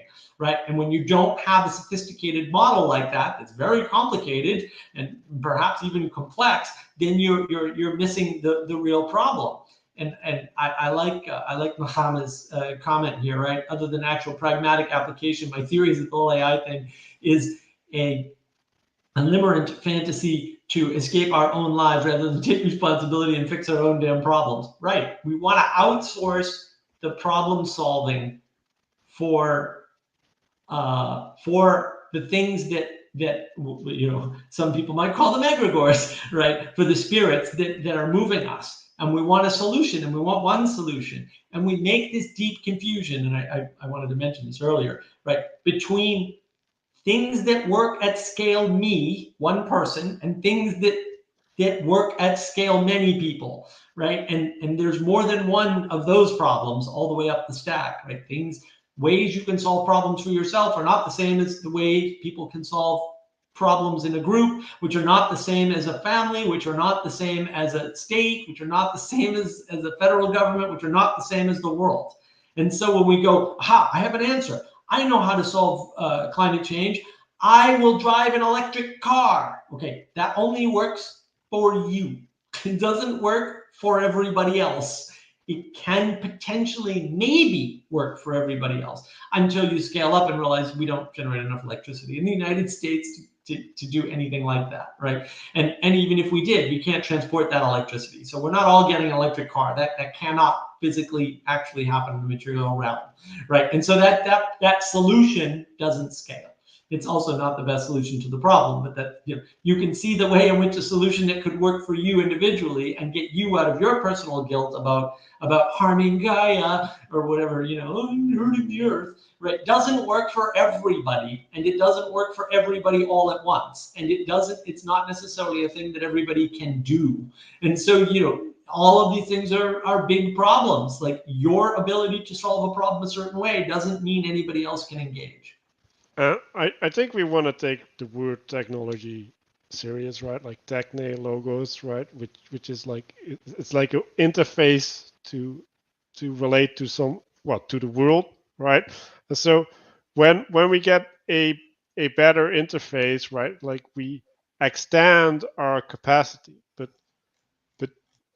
thinking of it as somehow separating from you is then you're making a mistake, right? And like, that shouldn't even be the purpose of a tool, right? Like the tool is supposed to do something, and the problem with these tools is that we don't know what they're doing, but we're still using them, right? So there's this hidden aspect to it, and then like, if you're using things to move the world, where you don't know what they're actually doing, you don't know what the expression of your agency is, and you can't take full responsibility. And that, like, that's a bad development, and that needs to stop, because we're already really bad in taking responsibility, right? So I'm going to go back to where we were, right? Like, we need to find a way to the transgressions that we made in the past, and they accumulate side effects, right? So when our transgression is manifesting through AI, in other words, manifesting through unintelligibility, how do we apply corrections to the error? Right. And how do we even understand what the error is? Like, what's our measuring stick? Yeah. So that is really problematic, and I think we all, like, I really like this framing, right? Like, there's this buildup of clutter in whatever way of intelligibility there is, right? And technology is only going to increase the way that the clutter manifests, because it is distancing us, right? Like, the techne is a skin between us and the world, right? Which means that we don't get hurt as much by our failures, which means that our feedback systems are less direct, and the need to correct our problems is also removed from us. And you could even go further, right? Like, with the microplastics, for example, right? Like, in some sense, it's not our problem, right? Like, now it's the world's problem, and my personal responsibility can't be linked back. And then it's like, well, but I'm not completely responsible for the microplastics, because the microplastics are manifested throughout the whole line of production. Before I was born, even, right? It Well, started that before I too as was well. born, right? And will continue after I'm gone. So how can I have responsibility? What's my level of responsibility? Right, because like, you can say, well, I'm gonna buy this product who doesn't have microplastics, right? Now you have to have a way to judge how that is true, and then you have to be able to judge it for all your products, right? Like it's impossible to take that responsibility as an individual. Yeah, right. And we want AI to solve that for us instead, right? And that's the problem. We want it to fix a problem that's bigger than us without acknowledging that there are problems that are bigger than us, and the implications of that realization. Like, wait a minute, I'm just a small muppet in the world. It's like, yeah, you're a small muppet in the world, and you were born into things like plastics that you had no choice over, right? Or past transgressions, whether it be slavery, or your religion attacking another religion, or an ancestor that was a killer. Like, who knows? Like, I don't know. There's all kinds of things that happened in your past that you have to be able to deal with. integrate with in your current time, and that's to some extent what we're you know what we're struggling with. So what do you think about the idea that the motivation for creation of AI is the motivation for creation of children? Well, yeah, problems themselves are in the context of the forever survival game. I don't know if I agree with the problems being in a context of forever survival game. Look, lots of frames work, kind of, right? And we get caught up in that. Like, oh, you can think of a problem this way, or you can think of a problem that way, or you could, right? And that's useful. Like, I'm not saying don't, but that doesn't mean that they're fully valid frames or they're the best way to think about a problem. So yeah, I mean, look, a thing like AI, and I have to come up with my formulation again. I had it years ago. We don't do things for a single motivation. Like that never happens. Okay. Things that we do have to satisfy multiple layers of analysis. And to use Peterson framing, right? Multiple layers of analysis must be satisfied. And so we're not merely doing AI to solve a problem that's too big for us. We're also doing AI to become the creators and birthers of something that otherwise would not be born, right? Which makes us special and unique parents of something. That's definitely part of the motivation. So in other words, part of our motivation is egoic in the local frame. Like, I want to do something that I can be known for contributing, even if I'm the only person that knows it. At least I know I did this, right? And some people, me knowing it's not enough, right? They're grandiose or something, right? Or they're the marketing types, right? But also, I want to do something that outlasts me. Yes, everybody has that. Right? And also, I can use, well, this thing will be smart enough eventually, or my contribution to this effort of AI will lead to something that will eventually be smart enough to solve the climate crisis or whatever, right? Like, yes, right? All of these motivations stack up and align. But again, it's not a simple equation like, well, you want this, or you did this because of this, right? And a lot of times you can't look at outcome, right? Consequentialism is dumb. Like, it's just observably stupid. You can't look at outcome and say, therefore, that's what they wanted to do. In all cases, sometimes you can, but it requires a lot of understanding of all the framing going on, right? To get the idea of that. So it's easy enough to say that a dictator wanted to destroy a country. Like you could say that Napoleon, for example, hated France, and that's why he led them, especially in his last war, right? Because he hated France and he was pissed off that they didn't manifest what he expected. But you could also recognize that he was Corsican and he never liked France because they took his family fortune away when he was young, and it was very traumatic to him. And so you could say Napoleon was always acting out the destruction of France, even in his winning, right? He killed off a lot of French people and subjugated them to Corsican rule effectively, right? So it's not really clear exactly what his motivations were because he didn't have a single motivation.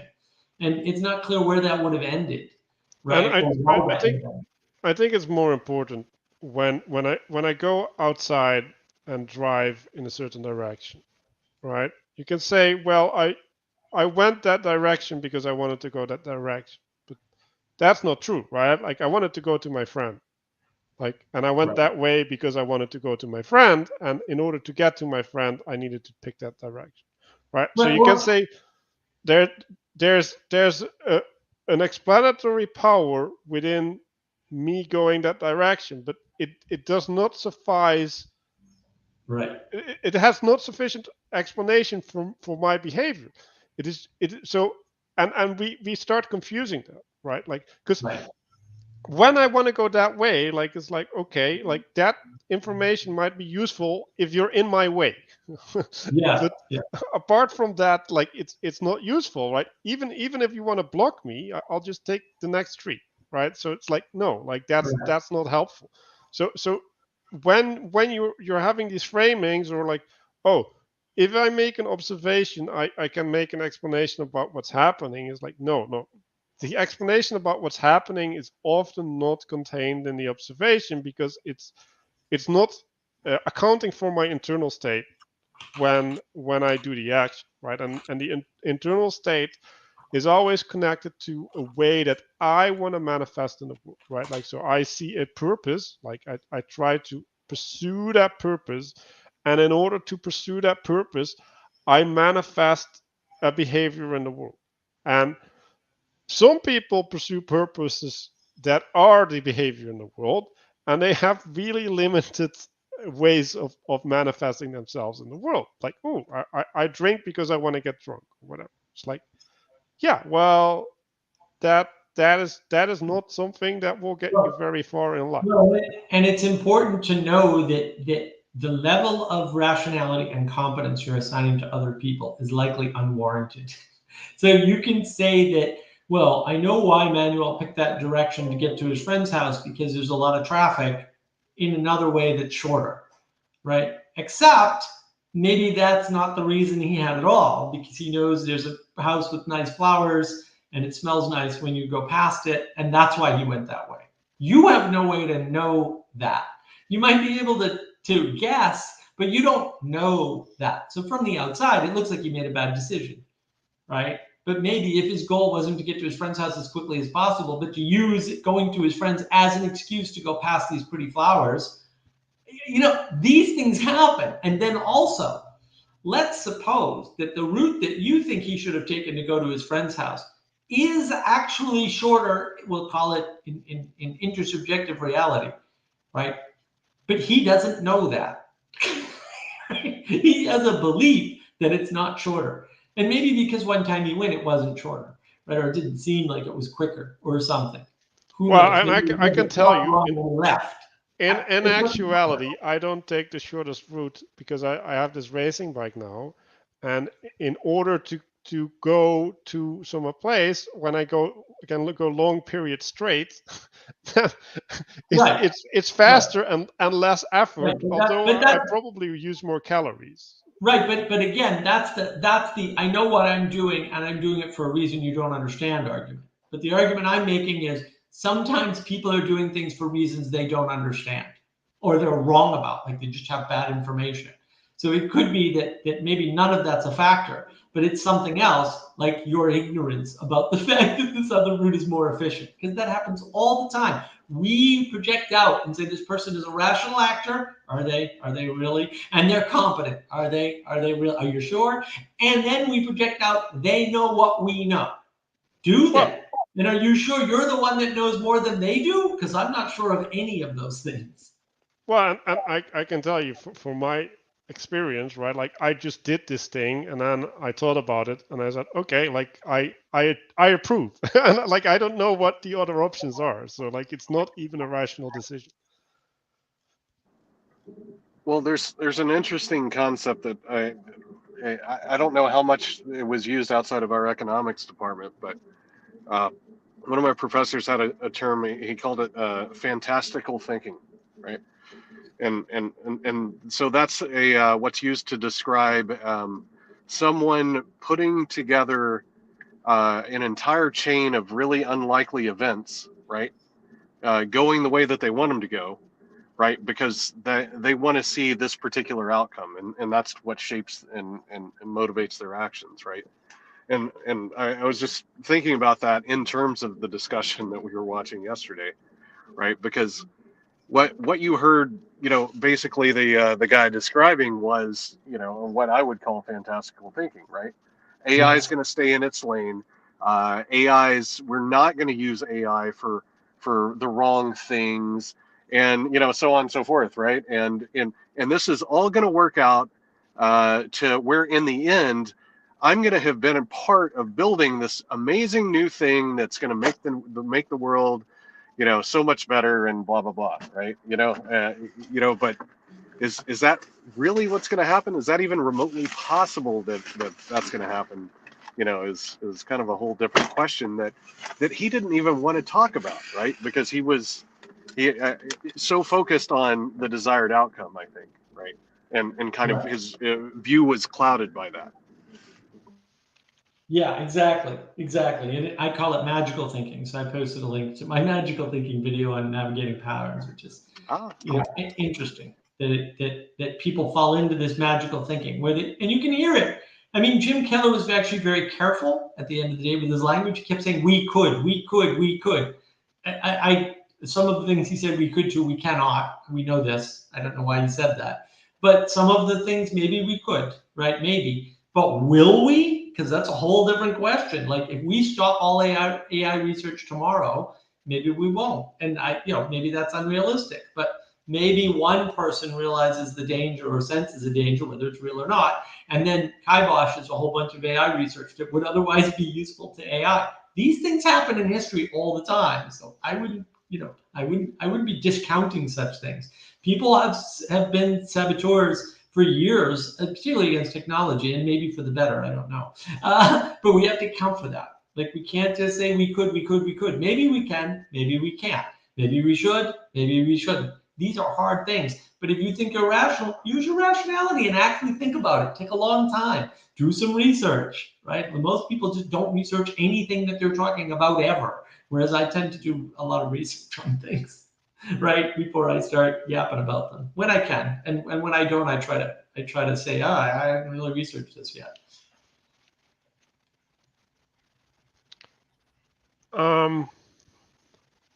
So, do we want to get to some sort of conclusion? Yeah, I think it's time to wrap it up. It's dead. It's past your bedtime over there, Manuel, over there in the Netherlands. So no, not yet. General people's bedtime, yes. So we started this off with the distinction between mercy and tolerance.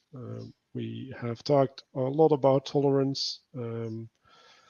So maybe we can give mercy a little bit of mercy.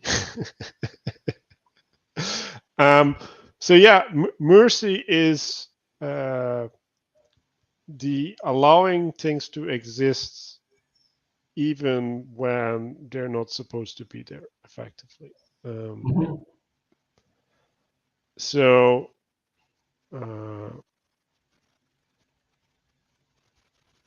yeah, I'm trying to get to the good part in that. Well, okay, well Peterson talks about this, right? Like because what is the thing that you have mercy to? It's the remainder, right? Like that which is not part of the whole. There's a potential for a redemptive quality from there, because it's a perspective that is new, so it can get a purity, right? Like if there's a directness to nature in some sense that is on the outside that isn't there within the inside, right? Because the body is shielded from the outside, and that brings with it a perspective that can spot the corruption of the body, and so mercy is in some sense leaving space for the opportunity of having correction. Or it's how you deal with the fact that you left space for the opportunity of correction. And tolerance is the way that you leave space, right? But intolerance is also the way that you make sure that space is enacted, right? Because again, if you're too tolerant, there's nothing to be merciful for. You've already accepted it, so you can't grant mercy, right? So tolerance destroys mercy. Yeah. So I think mercy is connected to a virtue, right? Because like mercy is what I think. Mercy probably has to do with the recognition of the good within the bad, I guess, right? Because you judged it. Right. And so there is a virtue in that, and I think we can decide that tolerance isn't a virtue. And so then the being too tolerant denies us the development of the capacity of judging the good in the bad as well, which right. is also a problem. Right. Anytime you can't judge the bad, you also can't judge the good, and therefore too much tolerance is a net loss. because you lose your ability to discern the good from the bad. Yeah, so that's the problem of too much tolerance, is it actually blocks mercy. And I think the problem, I know Ethan was talking about this, like the problem is people are confusing, and so is Sally Joe, right? People are confusing tolerance and mercy, and they're sort of compressing them into one thing. Oh, let's give tolerance, and then we'll have given mercy. It's like, no, that's not how that works. You need that whole chain of discernment all the way up in order to have good decision-making processes and be able to separate the good from the bad, or the good from the evil, or maybe both, because those are different things. Right, and then right, like the remainder can have proper gratitude for being allowed in the whole, which also allows for redemption and stuff like it. It's like there's a bunch of things like tolerance. Yes, tolerance cuts off redemption. That's right. If you're too tolerant, there's no need for redemption. Redemption never happens, and so you're denying them part of the important part of the Christian story at that point if you're a Christian. So being too tolerant is not good. It's not good on lots of levels. So, Bazani, you want to have the end word on this? We criticized Protestantism like that. That was implicit. But...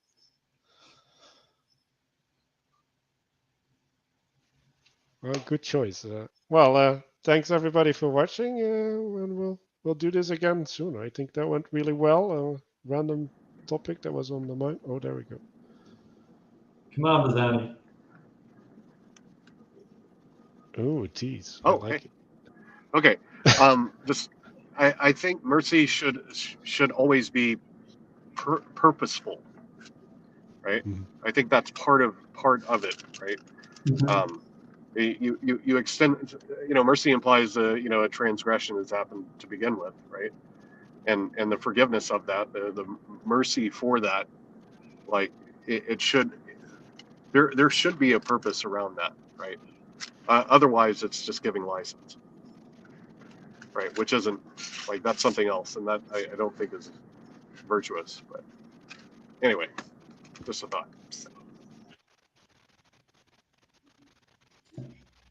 Yeah. Wow.